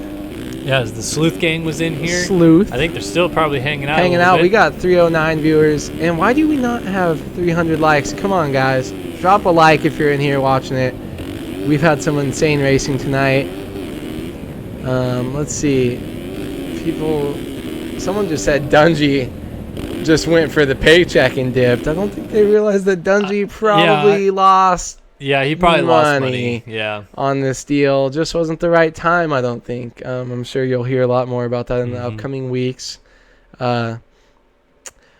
Let's see. People on Scardo mode, Scooty says, not liking the stream. Don't be scared. We love you. Wait, who said they don't like the stream? No, Scooty said people on Scardo mode are the ones Scardo are not liking the stream. Okay. Jack Daniel's setup does look mint. D-Mills had on the gold and white setup. I showed you that earlier in the season. We were trying to look at some stuff. I like that. Let's see what we got here. Yeah, Duns, no line with Honda. Who's disliking? Come on. Hi, Kyler Hockey. Hi, Kyler Hockey. That's the message I saw scroll up. Oh, man. We love you. We love you guys. Dropped a like because I said to. You should donate too. We like that. Just kidding. No, I don't like Braden asking Eel for donos. or Ely. No, I know, but he said drop one just because you said. Yeah, I need some shoes. Ryan, be like Ryan and be Dungy. Dickerson's Dungy the night. Yikes. Ooh, I will burn. offer one yike for that comment. One yike. You can have my solo yike tonight. That's what I like hearing right there. Manny Cayato, I believe. Yeah, Cayato? Yeah, something. Got the stream going on the big screen here. Appreciate that, man. Where's my guy Dylan Long? There's a big stream Dylan guy. Long. I was just going to ask. I was about to text you. B. Carter and A. Tom, that's who he's loving tonight. Nice. But he's a big stream guy. He'll throw it up I there, know. do some work, kick it. Always gives us shout-outs on Instagram. From his Airbnb a couple weeks ago. We're out of virtual memory. That's a big yike on the VRAM. Thank you for scamming your files with your 4K skins. We love it. I think for outdoors, I'm making this decision for you. Everybody has to send you an open pack. Nobody will do that. I promise nobody will. All they have to do is upload it separate and just nobody will do it. Kellen's gonna distribute all the secret models that we paid money for. Everybody shares anyways. Way too tight stringed in this community. We should just give them way too much. Give them lame skins, like Axo gear. When you and I started playing, right? It was like, oh, cool, you made this thing? Like, let's like collab and like make cool designs together and stuff like that. Nowadays, it's like, money. I want my money. You know who ruined it? Attacker. Yeah. I blame Attacker and your Suzuki. And he was like one of the first ones with shaders. I was on a team with him, I think. But I've been a huge proponent. I've been playing PC games since like 2000. I was very young, like 2002, 2003, 7, 8 years old, playing Call of Duty and Quake and stuff with models and stuff being released and creators and content and Counter-Strike and people create to share and build the community. And that's what Sim used to be. Oh, Ken, that's not very nice. People on Sim used to be that's really mean, actually. They used to share and just love it. And then it's not the greed, and I get it, like you're putting in a lot of work, but it's work for the love of the game and building it. And that's why you did videos on Verb Gamers, and we had all these video contests and chat contests. Hey, Blakey boy. It's really cool, and it's kind of sad that we lost that, and that's still pretty huge in some other online communities. It's just it's sad when you lose that. it hurts my heart. The only thing I'll say is that like I respect the people that do, you know, a lot of the improved work that they do for this game and all that, but yeah, Alex Efforts, one of the guys, does a lot of awesome models and skins. But what I felt like it took away from was a general love for the game, and a lot of it became so much more business focused, it just made it so much less fun to be a part of, which is why, personally speaking, you've seen me play the game a lot less and not be as involved with the community. I still love doing these streams for you guys. It's really fun, and I appreciate all the support, but community-wise, it's just not been a really good place to be recently, so... Yeah, I feel like we lost the community kind of family aspect, friend aspect, everybody kind of doing it in popular servers and kind of hanging out together. It seems like it's gotten a lot more cliquey and separated, so that's kind of sad. Let's see, before the race starts, we're going to run out of virtual memory again. 250 East this year, McElrath is my number one in my heart for 250 East Coast. Really good guy, really close friend. I like him. I think he's got the title. I'm Sexton, though, killing it. I like all my guys. You did make it. Thank you, Cancer, Cade. Appreciate you. Kyler Hockey, thank you for the $6 donation. Sorry, we were ranting about it's all about the money. Get a GPU with more than 8 gigs of VRAM, the guy says. Sorry, these guys have 4K scram skins. I have 16. 16? Like, VRAM in the cart? Jesus. Dude, God, that's... I had to cork my computer to stream this game. Thank you, JLV. How are you a part of RF Gaming? Well, we are a part of Start Your Systems. We are the Bikey boys. We are the Bikey... Oh, jeez. All right, 250 main event. We're about to have a first-time winner tonight, folks, here in Atlanta. Who is it going to be? Let's find out right now. Ooh, and we see a jump by 499. I don't know Tanner who that Rogers. is. Tanner Rogers. Land Rush. Copeland getting to the corner nearly first. Stall near. It's going to be Copeland. Hole shot on the 35. Trying to go for his first career win. It's Stallnear hopping over top of him.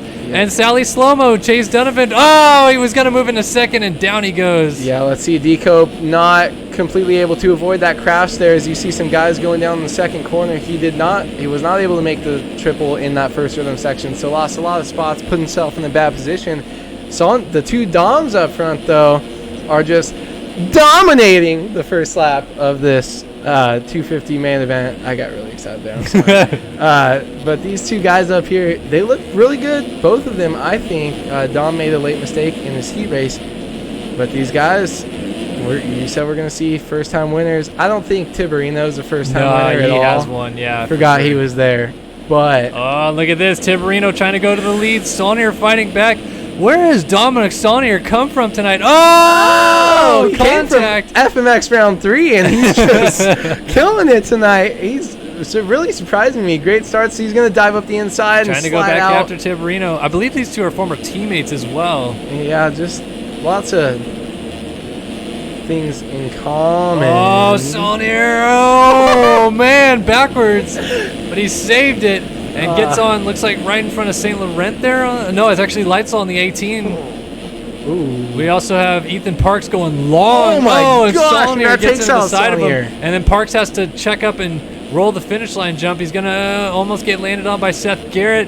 What in the heck is going on? Just got way more interesting for me. Dominic Tiberino, as he slides out, I think Dylan Copeland moved up into third behind St. Laurent. If that's the red gear that I see back there. That's Lightsall. Or that's Lightsall. Second, and then Copeland now into third, like you said. So this is going to be heated. Besides St. Is it Laurent? Whatever. St. Laurent sounds cool. St. Laurent. So D-Cope is now your unofficial points leader with the other two guys, before this race, as this race started. And Lightsall was 1 or 2 points behind him. So this is kind of your championship battle here. Dylan Copeland trying to chase down Lightsall. And Dom up Tiberino is not too far behind either. So yeah, we got a battle for the lead brewing quickly here. This is going to get nuts. Lightsall trying to close down on the 77 to Tiberino. And then, of course, Copeland not too far back of them in third. And these guys could get together quickly. Here comes Lightsall trying to go down the inside, but he backs out of the challenge. See if he can get a run in the sand. Not quite, as Tiberino hangs on. Tiberino slid out in the sand last lap, and that is what caused him to fall back into Leitzel's clutches here. Yeah, a lot of these guys, the last time they saw the track, it was broken down 6 minutes plus a lap, and they were hitting that big sand berm, kind of used to that. And a lot of them don't really race too much between. They're kind of watching the races, messing around, kind of waiting for the time to go on. And so a lot of these guys, they're coming in, you see a flat track, and it really messes you up. That's something you see a lot in outdoors. But so that came up in bit Dom Tiberino there, but Leitzel still charging hard, and D-Cup still in the back of your picture there. So let's see if Leitzel can drop the lap times here. These guys staying super consistent. See if he can get up on the rear end of Tiberino and try to make a move. Well, now we are working on lap number 5. The laps are clicking off quickly. The time hasn't gone that far yet. We're not even 4 minutes into this 15-minute plus 1 lap race. But all the eyes are on the action out front. Tiberino on the 77 leads Leitzel on the number 18, and they're both getting frisky out front. Interesting to see that unlike most of the night, that outside line after doubling into the corner is not being used anymore. These guys protecting the insides at all costs and trying to hold on to the position for what it's worth. Yeah, what I think is the outside's a lot more comfortable. I think if we watch Dylan Copeland back there kind of all alone in third, as you see, he's got a big gap in front and behind him. I think he's probably still using the outside. But these guys, as Logan Leitzel almost goes down in the whoops and still able to save it, but is going to lose about half a second here. Kind of just shredded that corner, though, after that double out. I think that's some of the guys' preferred line. It almost looks like they gain time. You just don't want to go so far out there in that 90. But it's just one of those things where if you do commit to going out there, you can land kind of sideways in the bank of the berm and really power across the start straight.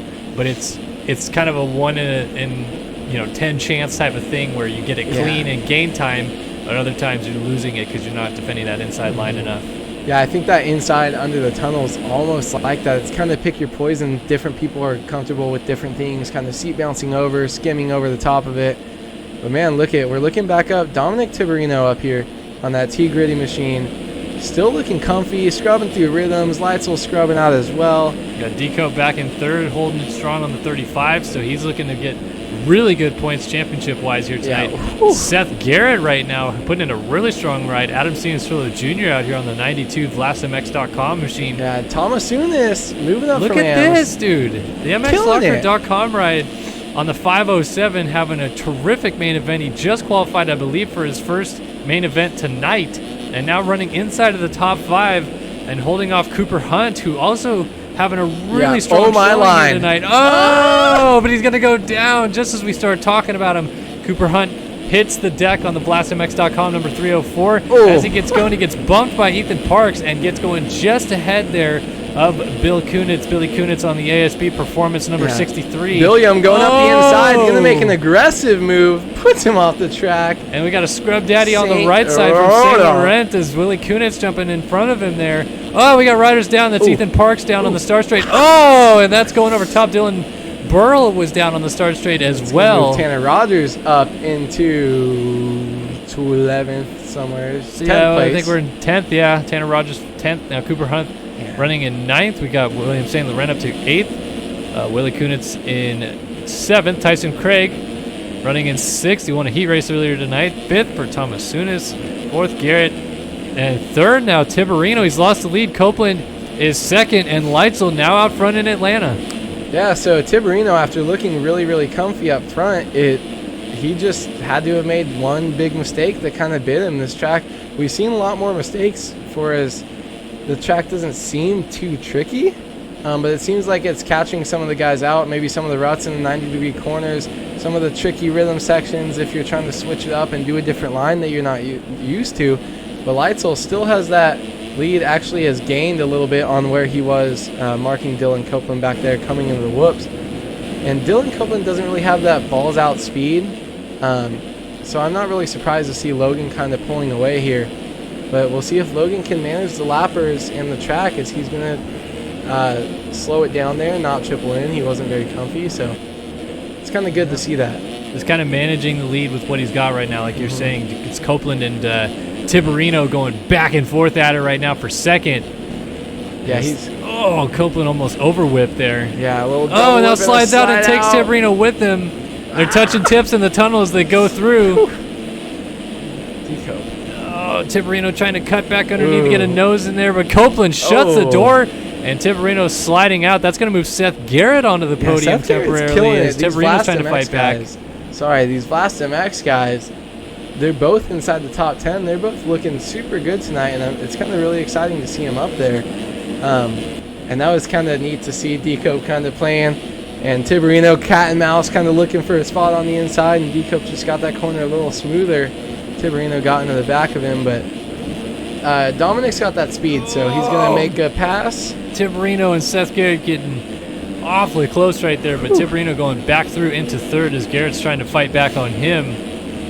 And still just quiet little nice ride for Tomasunis right now in fifth. Just back here all by himself, really, because Tyson Craig back here. Heat winner? Tyson Craig? Tyson Craig, yeah, heat winner.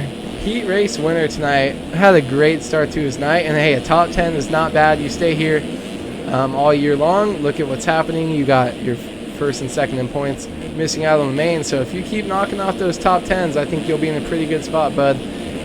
St. Laurent, Tanner Rogers, Willie Kunitz, John Heilman, Ethan Parks, and Gunnar Fugler as we're just kind of going through the field here. Chase Donovan, Lewis Williams jumping off the track. I think we're back down at about 15th spot. Back there is Lewis Williams. Really want to keep an eye on the action out front, though, because this is huge championship-wise. Because I don't know about you, but I would have to believe Dickerson and Eagland are going to be coming back next week at Daytona with a vengeance. Yeah, they're definitely going to be coming out and trying to kill it and just get as many points as you can. But if these guys are inside the top 10, it's going to take them a lot to miss out or to make up the 20 to 25 points that they're going to be making up on these guys, depending on where they finish and kind of how far behind them they were coming into this round. Dylan Copeland, I thought D-Cope was in front of Tiberino, but it looks like we have our analyst says that Logan Leitzel is the points leader as they run, with Dominic 1 point behind and Dylan 1 point behind him.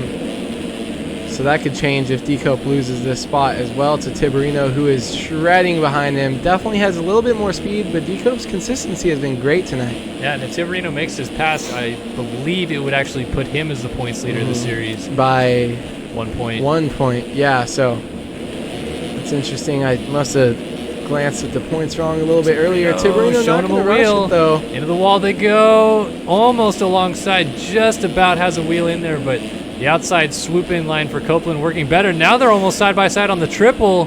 Tiberino looking inside. Oh, shutting the door, Copeland, and Tiberino loses the front wheel on entry. Yeah, Tiberino just making those small little mistakes, going for it earlier where he kind of shouldn't have, and then D-Cope getting off track. He's used to jumping back on track like that, though. He's got some skill, but Tiberino, just a little mistake. Maybe trying to push it. He wasn't trying to go for a pass there, but that jump in under the corner is a little bit sketchy. You saw D-Cope make a mistake earlier. They got into each other. Tiberino now makes his own mistake. This guy's trying to use that inside line on the tunnel jump. We'll go back to Seth Garrett, still running in fourth, and William St. Laurent now up inside of the top 5. So Tomasunis has gone backwards at some either a crash or a couple bobbles that have lost him some time. St. Laurent now in 5th, Tyson Craig up to 6th, and here is Tomasunis now back in 7th. He's dealing with the 499 of Tanner Rogers, who, again, is another race winner that I completely forgot about. He's won the 2016 Toronto 250 Supercross main, I believe it was. Rogers? Yep. Okay. You were on Tomasunis, so I was like, I thought he was an amateur. No, sorry. It was his first main. Yeah. Rogers definitely been around for a while, looks like, with that 3-digit number. Kind of took time off. Jumping off the track, just sit flat down, here. Move forward. You're good. All right.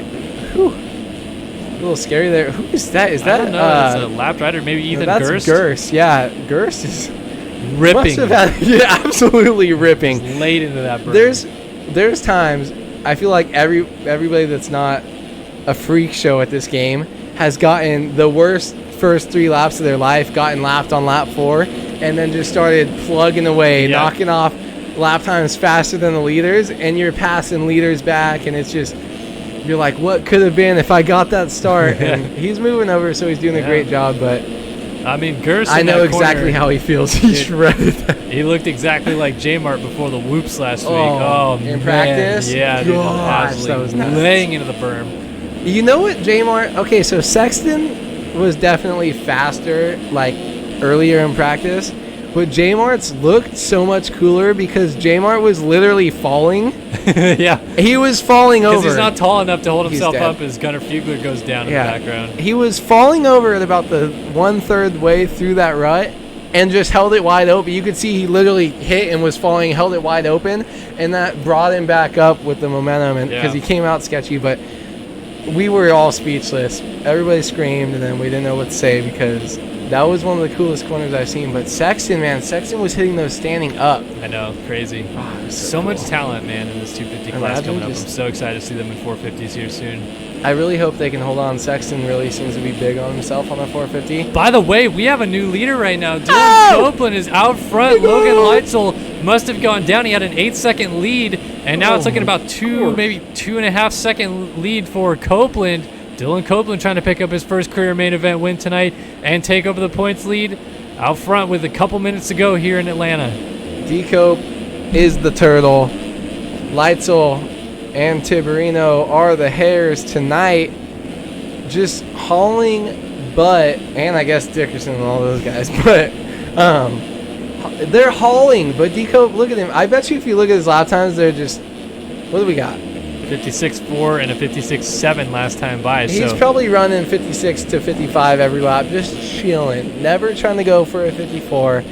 D-Cope's just there. Oh, Ryder down in the sand, cost him a little bit of time, and now Leitzel closing that gap down a little bit more. Unless they really slow down this lap, they're going to have 2 laps to go next time by, because they crossed the line with about a minute left still on the clock, and they're running in that 56-second range, so they should get back one more time before the white flag waves. We'll see Copeland trying to hold off. Maybe he's going to purposely slow down a couple corners here and wait for Leitzel. Oh, maybe now Leitzel with a little mistake, losing some time. But, yeah, that's a scary thing to do with guys this close.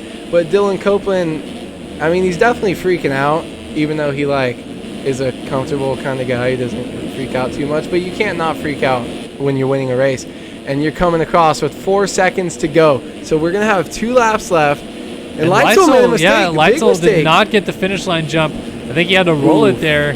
So now he had to check. Oh, Copeland was down. Copeland was down, and Leitzel has gone to the lead. So Copeland has to respond here as the number 18 goes to the front with 2 to go. Oh, my gosh.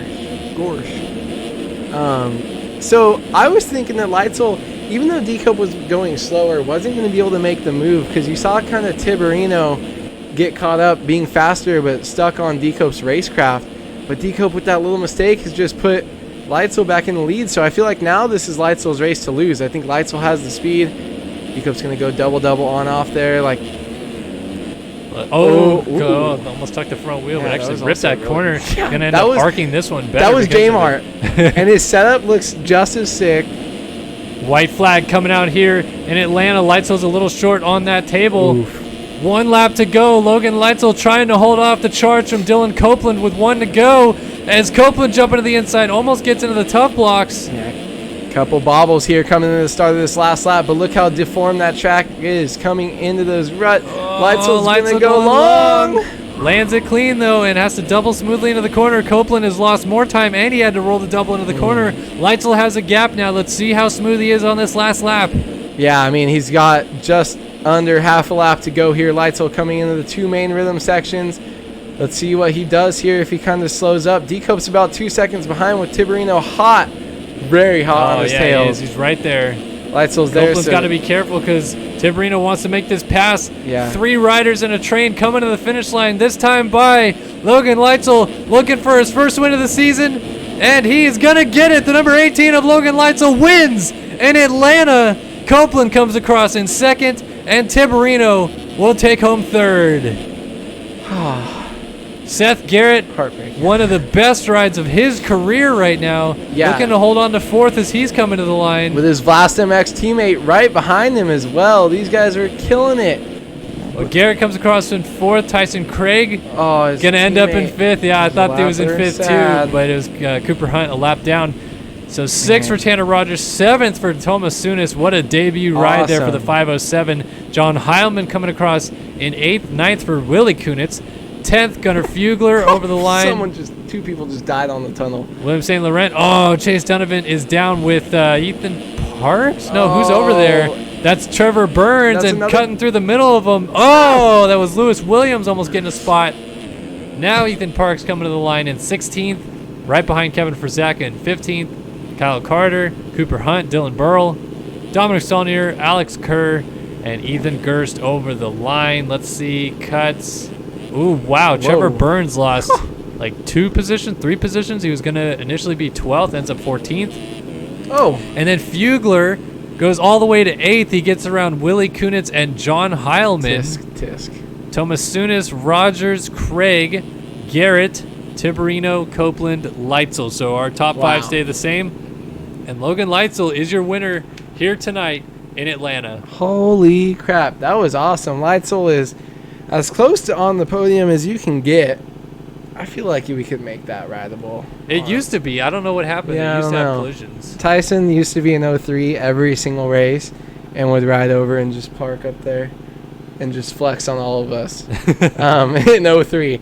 But look at that, JGR, Mad Cape. Hey, Mad Cape, maybe you guys can sponsor JGR. Title sponsor. I'm sure they would love that. Great ride by Leitzel. It was kind of interesting to see how that worked out between Dylan Copeland, who was just smooth and steady for the most part. Maybe not as much blistering speed, but he got a great start, and he was there from the whole time. Leitzel, lots of flash, and just that little bit more consistency than Dominic Tiberino, who had a little bit more mistakes and almost caught up to second place there at the end. So that was pretty awesome race, and the points are going to be super tight, like team tight between those guys. I'm just a little sad that St. Laurent lost. He was up there, he was going to keep it tight because he was already up there. So maybe we can get a little update from our trackside reporter, Kyle Miller, if we can soon. But kind of see where we're at. Really going to be an interesting night.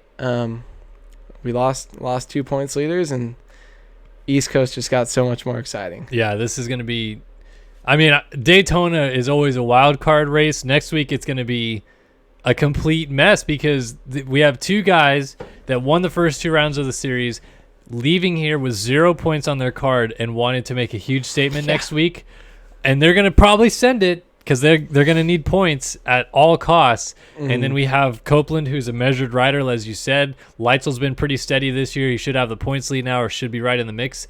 And then Tiberino, I mean, he's basically been in the top 5 all 3 rounds, and he's just putting in solid, consistent rides. So we have a consistent group that goes to the main every week, and now we saw them, having the points lead. And then we have the wild child group of Dickerson and Eagland, and they're going to mesh next week in Daytona on a fairly easy track, tame track for Daytona. Yeah. It's going to be kind of crazy. I'm excited to see how they build it. I might not be here next week. I might be at home.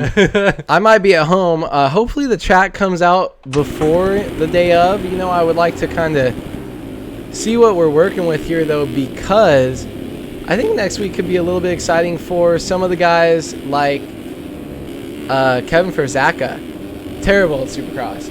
He tells me that. He hates it. He's been getting like 15 to 20th every week, and he shreds outdoors. And I'm wondering if it's an outdoorsy track. That's kind of what they're trying to do. 50th anniversary of Daytona.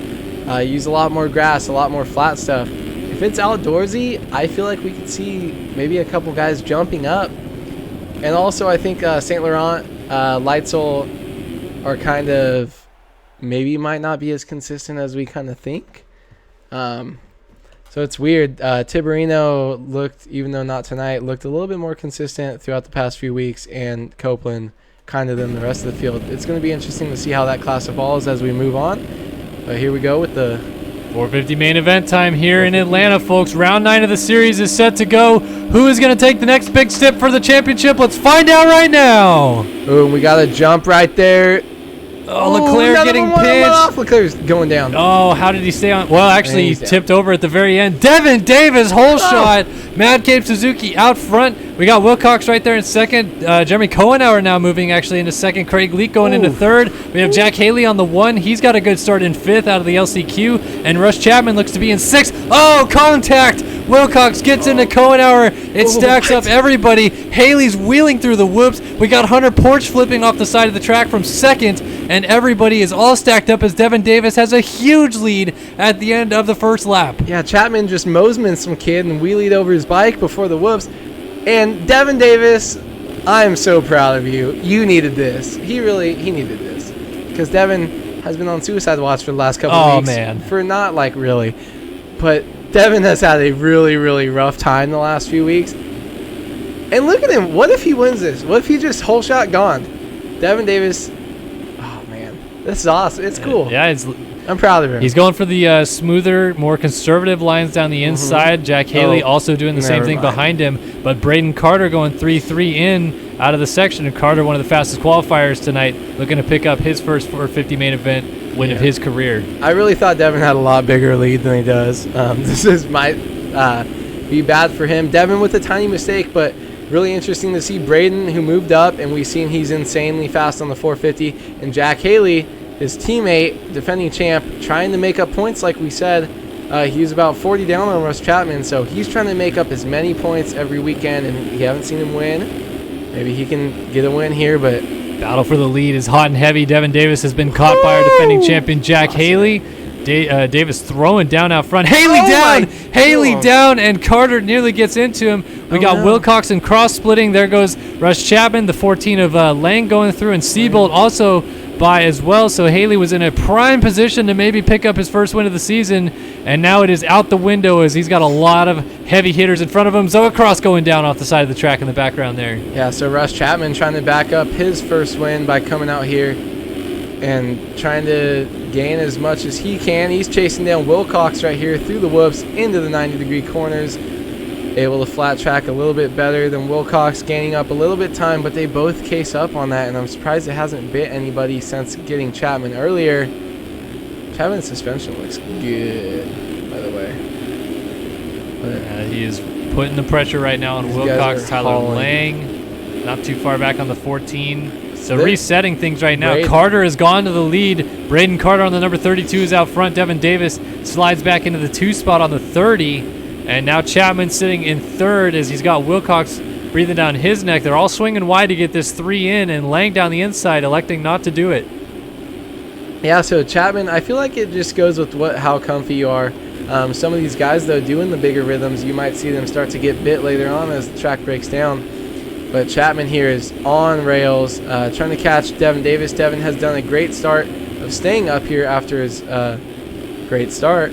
But Braden Carter, man, Braden's scary up front, and him and Chapman both have insane speed. And so it's going to be kind of interesting to see what happens if Rush has that little bit more. But we saw Braden qualify so good. So I'll tell you, what Russ Chapman is looking at right now is another huge points night. There is 0 championship contenders around him right now. He is looking at the back of 2 250 West riders in front of him. Yeah. Wilcox, who's not in the championship. Lang, not in the championship. Seabolt, pretty much really the closest competitor, but after last week, he's pretty far out of it. I think Colton Mitchell's in second. And Haley's in third in the points. So Haley has got to get a run going here and start clawing points away from Chapman, or else this thing is going to be over. Yeah, Mitchell, top of the screen there, is coming across in 13th place. Gebhardt, his teammate, right behind him. They've had 2 very bad weeks in a row. I was a little bit bummed to see Jack Haley go down so early with a big mistake into that double coming into the tunnel section. Because I wanted to kind of see this championship get a little bit closer, and Jack has a lot of work to do. Braden, you see up there, Devin Davis down, Braden Carter hitting the triple. I think that was Devin Davis down. Yeah, Russ Chapman now into second, past Wilcox, Tyler Lang, Seabolt, and then Jack Haley in 6th. So Haley 10 seconds off the lead and needing to get up there ASAP Rocky. Because Chapman is fast. Back on board with Haley as he's utilizing this inside double line, and Wilcox down on the left side, so he moves up into 5th. Davis back here. Let's take a look with Alexis Leclerc. I want to see the lines he's doing, that he's been able to put in some really good, consistent low times, at least in his heat race he was, as he's jumping off the track here. So you see him go triple single, maybe not able to get set up coming into that corner, and then making a mistake on that triple into the second rhythm. And his fastest lap time is only a 54.8. Jack Haley's electing to go double. and maybe get himself a little bit set up for the next triple step on offline. And Haley is dropping faster lap times than Leclerc right now. So maybe Haley's got it kind of figured out. You got to dial it back a little bit sometimes to be the faster, more consistent rider. Well, especially early in the race when the track isn't really grooved in yet, the lines haven't developed, and it's still kind of that slick, flat surface that they're having to deal with. Haley really good with the throttle control and consistency, not losing ground in those type of situations. He's actually probably gaining time more often than not, whereas Leclerc oftentimes kind of sending it as much as he can. You see right there, look at that. He's going to case that in, and the same exact thing happened. Wow, how did he survive that? And I think that's Mitchell that went by Gebhardt as well, yeah. So same thing, triple. You saw him come in. We got an onboard view and just had to cut down all weird and just doesn't get the drive that the other guys are getting from being able to double in and round out that corner. But look how close this battle is right here. We have Wilcox, Mitchell, Gebhardt, and, wow, 5, 6, and 7 followed all right behind each other. They're not in the right order, and they're also not in the right positions on the track, but it is 5, 6, and 7. And you got Mookie on a KTM right there right in front of him, trying to hold him off. That's a scary, scary group to have right behind you. I know, right? This is daunting. These are so the reason why all these guys behind him have single digits, they're all national champions. They've either won a 450 Supercross championship or a 450 or 250 outdoor championship. That's the only way you can win a single digit in this game. Ooh, Braden Carter Braden Carter is down. He's off the bike. Devin Davis just went by. Rush. That puts Chapman back out front here in Atlanta after picking up his first win of the season last week, trying to pick up yet another win and extend that points lead. But Jeremy Siebel would love to have something to say about that. Yeah, it's weird, Siebel, to see him missing from qualifying last week is kind of interesting to me because... did he just get... I wonder if he got signed up but didn't get to put a lap in to be in that LCQ. Another thing that I'm wondering with him, too, now that we're actually seeing him... skins. Yeah, we don't have his skins. What happens if he had, like, some sort of computer crash or glitch or something like that? And maybe... You know how it is. Sometimes your controls get rewritten, your config file is done or something like that. But you're speaking from experience. Well, you've never had a config file go wrong or something like that? Lucky you then. Swap them in and out. It's all right. But I love, because I know the story with your config file. That's just great that you pulled that out. But I feel like skins is the first thing you do when you want to look at yourself. That's the first thing you do. So that's a little weird to me. I don't know. Kind of interesting out here in second place, 4 seconds behind Rush's teammate, but Jack is closing it up a little bit. 54 flat last time by to a 52.6 out of Siebel, 53 flat out of Chapman. Siebel maybe the man on the move here. Yeah, but I wonder if Jack's trying to play that consistency game with his lines. You know, slow and steady. It's not going to be good to come out of here with less points than Rush. But I think one of these guys definitely still has a mistake in him or in them in front of Jack here. So if Jack just stays close, I think this could still be a good look for him to move up on the podium even further. He is looking at about a 3-second gap up to Siebel right now. Chapman having to deal with Shipley kind of sideways on the start straight there. Moves around him nicely. Let's look a little further back. We got Tyler Lang running a really solid fourth right now in the number 14. Walter Gebhardt, is up to fifth ahead of Ash Deering. Alexis Leclerc back in seventh. Colton Mitchell running eighth. Braden Carter back to ninth. And Bryce Whelan right now, the last runner inside of the top 10. He's got Craig Leake, Jeremy Cohenauer, Roy Mitchell, Thomas Wilcox, and Craig Richards behind him in those top 15 positions. You'll see the running order continue to scroll across the top of your screen. Let's go find ourselves a battle. How about Colton Mitchell and Alexis Leclerc, a couple guys that fought for the championship a couple years ago. Yeah, Mitchell cuts down there going in the whoops, but Leclerc just had way better drive. Let's see what he could do here on the flat section. Mitchell going to peek inside. I want to hit that rut so bad. It looks so good going up that lip. Mitchell not able to hang on, though. Leclerc has a little bit more speed than him for sure, I think. But so Leclerc's going to try to keep moving up further. Leclerc's definitely out of his championship, but I don't even know what I can say is out of his championship anymore because it's so out of control from week to week. kind of on the top of your screen too, Race Carlin, I saw he was second fastest in his heat race earlier. It's kind of sucks. I thought he was going to maybe have a breakout ride. I didn't mention it earlier, but to see him dropping such heaters in race positions, but yeah, kind of bummer for him to be so far back. Leclerc here though, still holding off Mitchell, gaining a little bit of time. I wonder if we got another. Oh, Leclerc. So out of shape at the end of the whoops there, but a nice save. Let's actually, it looks like Gebhardt just got around Tyler Lang. So that's going to move Gebhardt up into the 4 spot as he is trying to run down the lead trio that's still pretty equidistant apart. Chapman, back to Seabolt, back to Haley. Pretty much the exact same gap between the 3 of them. Yeah, I think it's about 3 and 4 seconds, so really, really close there. These guys just kind of sticking where they are, but within 10 seconds is within the fall off, so Jack Haley's still... Oh, Haley, short on the triple in. Still not out of it by any shot. Pretty good to see him up here. He's a lot of little mistakes. He's kind of the consistency guy, but a lot of small mistakes that I feel like are keeping him off the rear end of Seabolt here in this 450 main event. Seabolt going through lap traffic, just got around Craig Richards. Chapman just got around, is that Race Carlin on the 12, looks like? Yes, yeah. Sir. We got a Mitchell still kind of close back there to Leclerc. I don't know if you want to kind of top 10 rundown.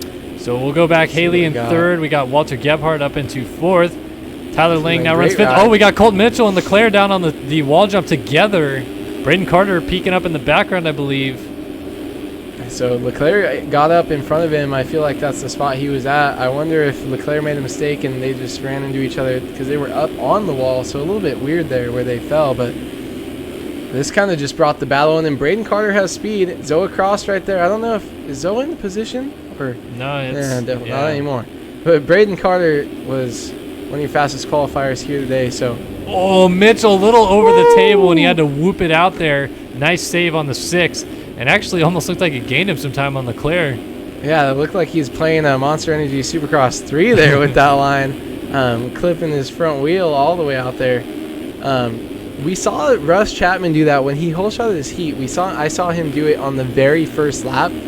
Just you have to let up or scrub to get onto that table to not go all the way over it. And Rush almost did it the very first lap on the track. So it's funny to me that that's the first time we've seen it so far. I feel like Gebhardt, Colton Mitchell's just pushing and pushing and pushing for every little advantage he can get. Yep, just still right here behind Leclerc, just can't quite get it done. Braden Carter. So Braden Carter running in 8th right now. 9th is Jeremy Cohenauer, and 10th is Roy Mitchell on the number 25. Bryce Whelan just behind him, as you can kind of see them all running close together. Here's our battle right now, though. Carter has caught Colton Mitchell. This is going to be for 7th, I believe, as they're coming down to the finish line. Jump this time by 13:40 on the clock right now. So we're looking at about 6 minutes and some change and a lap left to go. Yeah, maybe 7 or 8 more laps, depending on how much these guys are knocking off. It's going to be a long race here. We're already on lap 16, but Braden Carter is trying to make a move. Look how that sand is getting so fast. I feel like lap times are going to drop even more. I feel like this track's definitely getting faster as the night goes on.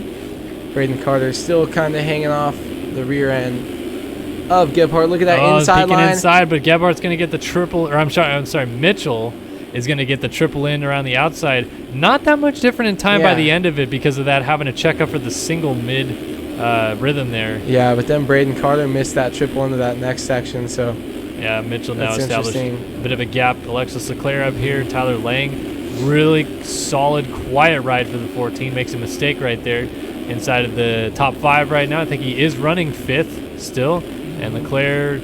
Wow, actually, Colton Mitchell is now caught right back up to Leclerc again, so these two trying to go at it again. Don't want to stop. Just getting right back on the rear end of each other over and over. And somebody actually in chat said, what's up with Leclerc and Gebhardt? And I feel like I can lump Mitchell into this. He says they're way faster than they're displaying tonight. I think it's that the class is seriously so stacked, and you don't get a good start. You get kind of caught up in these battles. And these guys are shredding. They're dropping 52-second lap times over and over. They're not making many mistakes. Leclerc making a small mistake there. You're going to see Mitchell's going to get the spot down the inside, gets Leclerc and Lang 2 for 1 in one section. But yeah, echoing what you're saying right there, it's really a matter of starts in this series. These guys are so good, and they fall so infrequently. Like, they are barely... We see so many more full race, no fall-off crashes than, like, ever. It just... The numbers go up year after year. Back in the day, Tyson Fresquez, when he won, whatever, 10 out of 17 rounds in 2013, he probably had 3 fall-off crashes every single win that he had that year. And yet this year, and it's been getting smaller and smaller. I won when I won my outdoor moto, and I've had third places where I had 0 fall-offs, but when I won a moto in outdoors, you're going 37 minutes, I had 1 fall-off, and I won by 10 seconds. So if I had 2, I probably would have lost that lead. So it's really interesting, but then outdoors is almost weird because some of the guys are so much more consistent. We have a change for the lead. Jeremy Siebold has taken it as somewhere Russ Chapman just went down. Where is he? He is, I think he may have gotten stuck in the pole, and Jack Haley's down too. Haley not going to lose a position. Those are a couple lap riders, but we have a change to the lead. It's Siebold now from Gebhardt, so now suddenly Chapman, who was in a really good position championship-wise, is losing points. Wow. Overriding the track, that could also be it. Snow, I want to give you a shout out on that. But, man, Chapman, he'd been killing it, and he had been at as close to 0 fall-off race, so far. But it's crazy to where Siebold's just there. Look at that now. Gebhardt is only 1 second behind. Jack Haley lost so much time because he got into it with Chapman there, I think, near the end. Jack Haley all the way back to 4th, so he's still losing points. And Mitchell's the one that's second in this championship, so he's got to make his way up. But Gebhardt, we're seeing him up here up front for the first time in a while, it seems. Yeah, look at those lap times. 52.0 fastest, 52.2 last, 52.9 fastest Jack Haley. So Haley's gotten around Chapman as well. Chapman now dropping back to 4th, and Colton Mitchell is coming. This is going to be a huge benefit for a lot of these guys as they're seeing Chapman go backwards, and they're looking at nothing but championship points going towards their tally as Chapman is starting to have a bit of struggles here in these remaining 5 minutes of the race. Yeah, it's interesting that he kind of all these mistakes kind of came up all at once. The track doesn't seem to be getting really worse as it goes, so I don't know if it's the track breaking down. Sometimes after leading for so long, you kind of like just start to lose it and kind of lose focus. I wonder if he just, got distracted, something happened, but it looks like he's going to make a push right here back to try to make a move back around Jack Haley here. As Jack Haley goes inside and hits that quad line. I love that. I wonder if that's where he went down last lap, switching it up. Maybe the track kind of got a little bit too rutted. Yeah, trying to avoid kind of that choppiness coming out of the corner. And maybe he even got pitched from the choppiness that lap, and that's why he changed his line this lap. Exactly. So really interesting to kind of see how this is shaken up here. Colton Mitchell. So Colton Mitchell's going to Gebhardt just went down. Siebold with a gigantic lead suddenly out of nowhere, and Chapman still dealing with Haley. And we got to keep an eye on Colton Mitchell coming around. So it's Gebhardt, that went down, not Colton Mitchell. Gebhardt down out of 2nd. Haley dealing with the pressure from Chapman right now as they're holding on to a battle for 3rd. And here is Mitchell on the 6th now, closing up on Chapman as they come over the line. Yeah, so Mitchell might be 36 points down, but any points matter, especially when they're so far back right now. If he can get by Chapman, maybe even put him on the ground and knock off a couple more spots, this could be 6-7 points for him tonight if he can mount a late race charge. We have, looks like we're going to have 3 probably 3 minutes plus a lap to go. So 2.5 from right now where these guys are at. But man, we'll kind of see what Mitchell can do. Rush is the only person he's chasing, really. Yeah, it's huge that Chapman, who was in just the perfect position, leading the main event, maybe looking to pick up 2 wins in a row, now really having to fight to keep as many points in this main event as he can. And these guys are just looking at this as a huge opportunity to maybe get a little bit of confidence built up against him as they move into Daytona next week. So the big thing, too, is Rush is losing 2 points right now to Jack Haley. If Colton Mitchell gets him, he's only going to lose 1 more, I think, moving from 4th to 5th. Maybe that's the last spot for 2 points. It's tricky with the 26-point system. The last spot for 2 points is podium. So actually, he's not losing 2 points. He's losing 1 point right now to Haley. Yeah, so it's kind of good if he does. Haley's only gaining 1 out of probably 45. Colton Mitchell, if he gets by, is only going to gain 1 of 36. So Russ Chapman down the inside, gets into Haley, bumps him out of the way, and here comes Colton Mitchell tripling over top of him. He's going to make the move. Walter Gebhardt right in front of them on the 5. White flag is waving for Siebold out front. We got 3 riders and a train, and Haley goes down. He gets into the back of Chapman. Here they go, white flag this time by for this group. Haley unlucky there. I feel like he was definitely getting tired of push around and was going to try to make a move after that single file section there. A little bit sad to see that, but Mitchell getting a position right here. And he's jumping off the track. Just a little bit longer. Maybe? Yeah, James Grooms, this is a fun-looking simulator. It's a very fun-looking simulator. Come on, that's close enough. Dude, he's like, it's pro can just pick up the game and shred. No, they can't. This game's freaking hard. How about this, folks? Jeremy Siebold has come back from missing the main last week, and Jeremy Siebold wins in Atlanta. I believe it's his 3rd win of the season. Walter Gebhardt looks like he is going to hold on for second here as long as he gets through these last couple corners. And Colton Mitchell going to round out the podium. Points. He's going to pick up, I just believe, 1 more point over your points leader, Russ Chapman. Yep. But anything counts right now as we move forward in this series past the halfway point. Jack Haley comes across in 5th. Probably pretty frustrated with that. I think he disconnected midair. Alexis Leclerc is going to end up 6th. Tyler Lang trying to hold off Braden Carter for 7th. Carter! It's going to be a drag race to the line. These guys have been drag racing all night, but Lang holds it. Carter across in 8th. Bryce Whelan's going to pick up 9th. How about Thomas Wilcox trying to hold on for 10th as Roy Mitchell's coming down to the line? Yeah, Roy Mitchell. Some of these guys with these close positions might come down the cuts. We had 22 minutes of racing for these guys right here. Jeremy Kohenauer coming across. Adam Holm. Landis. Hitting the triple. Wow. Way in the wood. And the flip. And flip. Yeah, all right. Let's look up ahead. Nothing really changing. Everything's staying the same. Jeremy Siebold still takes the win tonight. And the crowd goes wild. So Siebold on top in Atlanta. Well, that was a wild night of racing. 250 class chaos, 450 class unpredictability, really. And now the most unpredictable race of the year coming up next week. Oh, I can't wait for Daytona. Gonna be so good. Oh, Track deteriorating. Daytona. Can we call Jay? Does anyone know where James? I have no idea Jay where he Andrews is. I have no idea. Because Daytona was pretty good.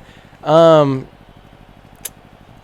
I mean, Gebhardt and his teammate Colton Mitchell both making their way up to the podium. They were both outside of the top 10 early on. Hey, we say they're so close in point or so close in speed, and just staying consistent. Look at how much that can do for those guys. It's crazy to see Russ Chapman drop down to 4th there late. Siebold to get another win this year.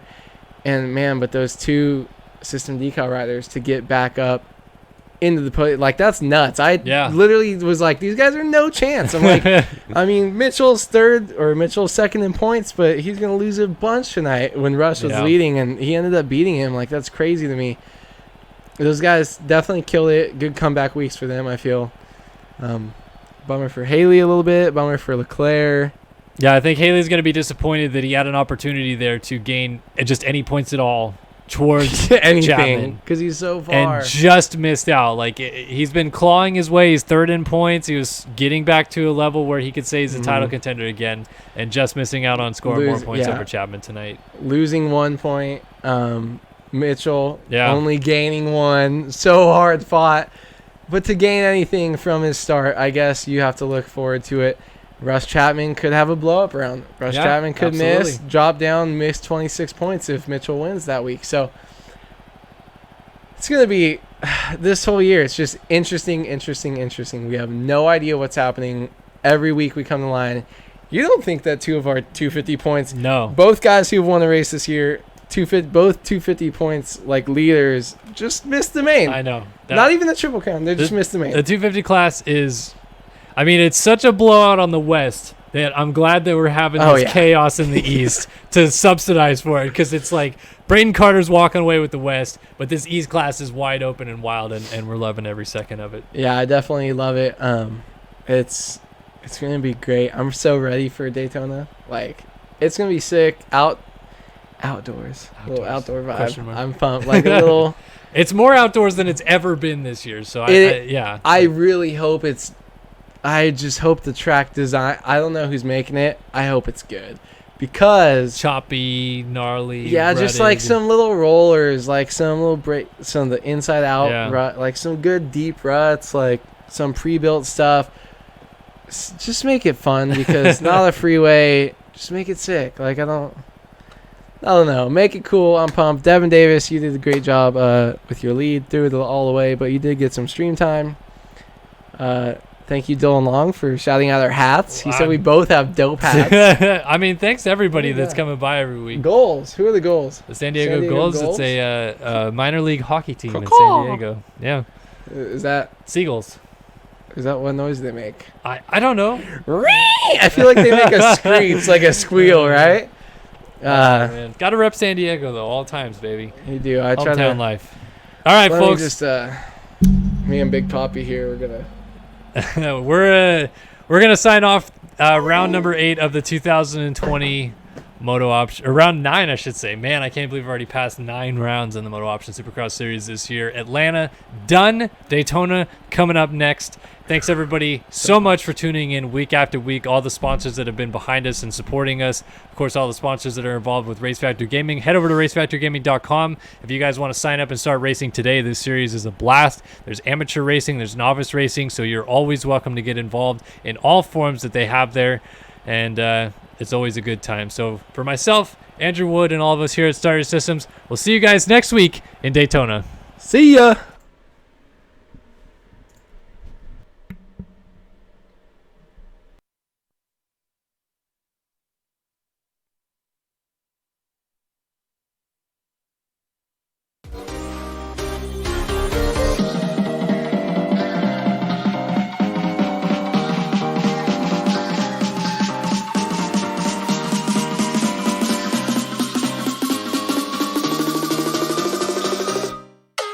It's delicious.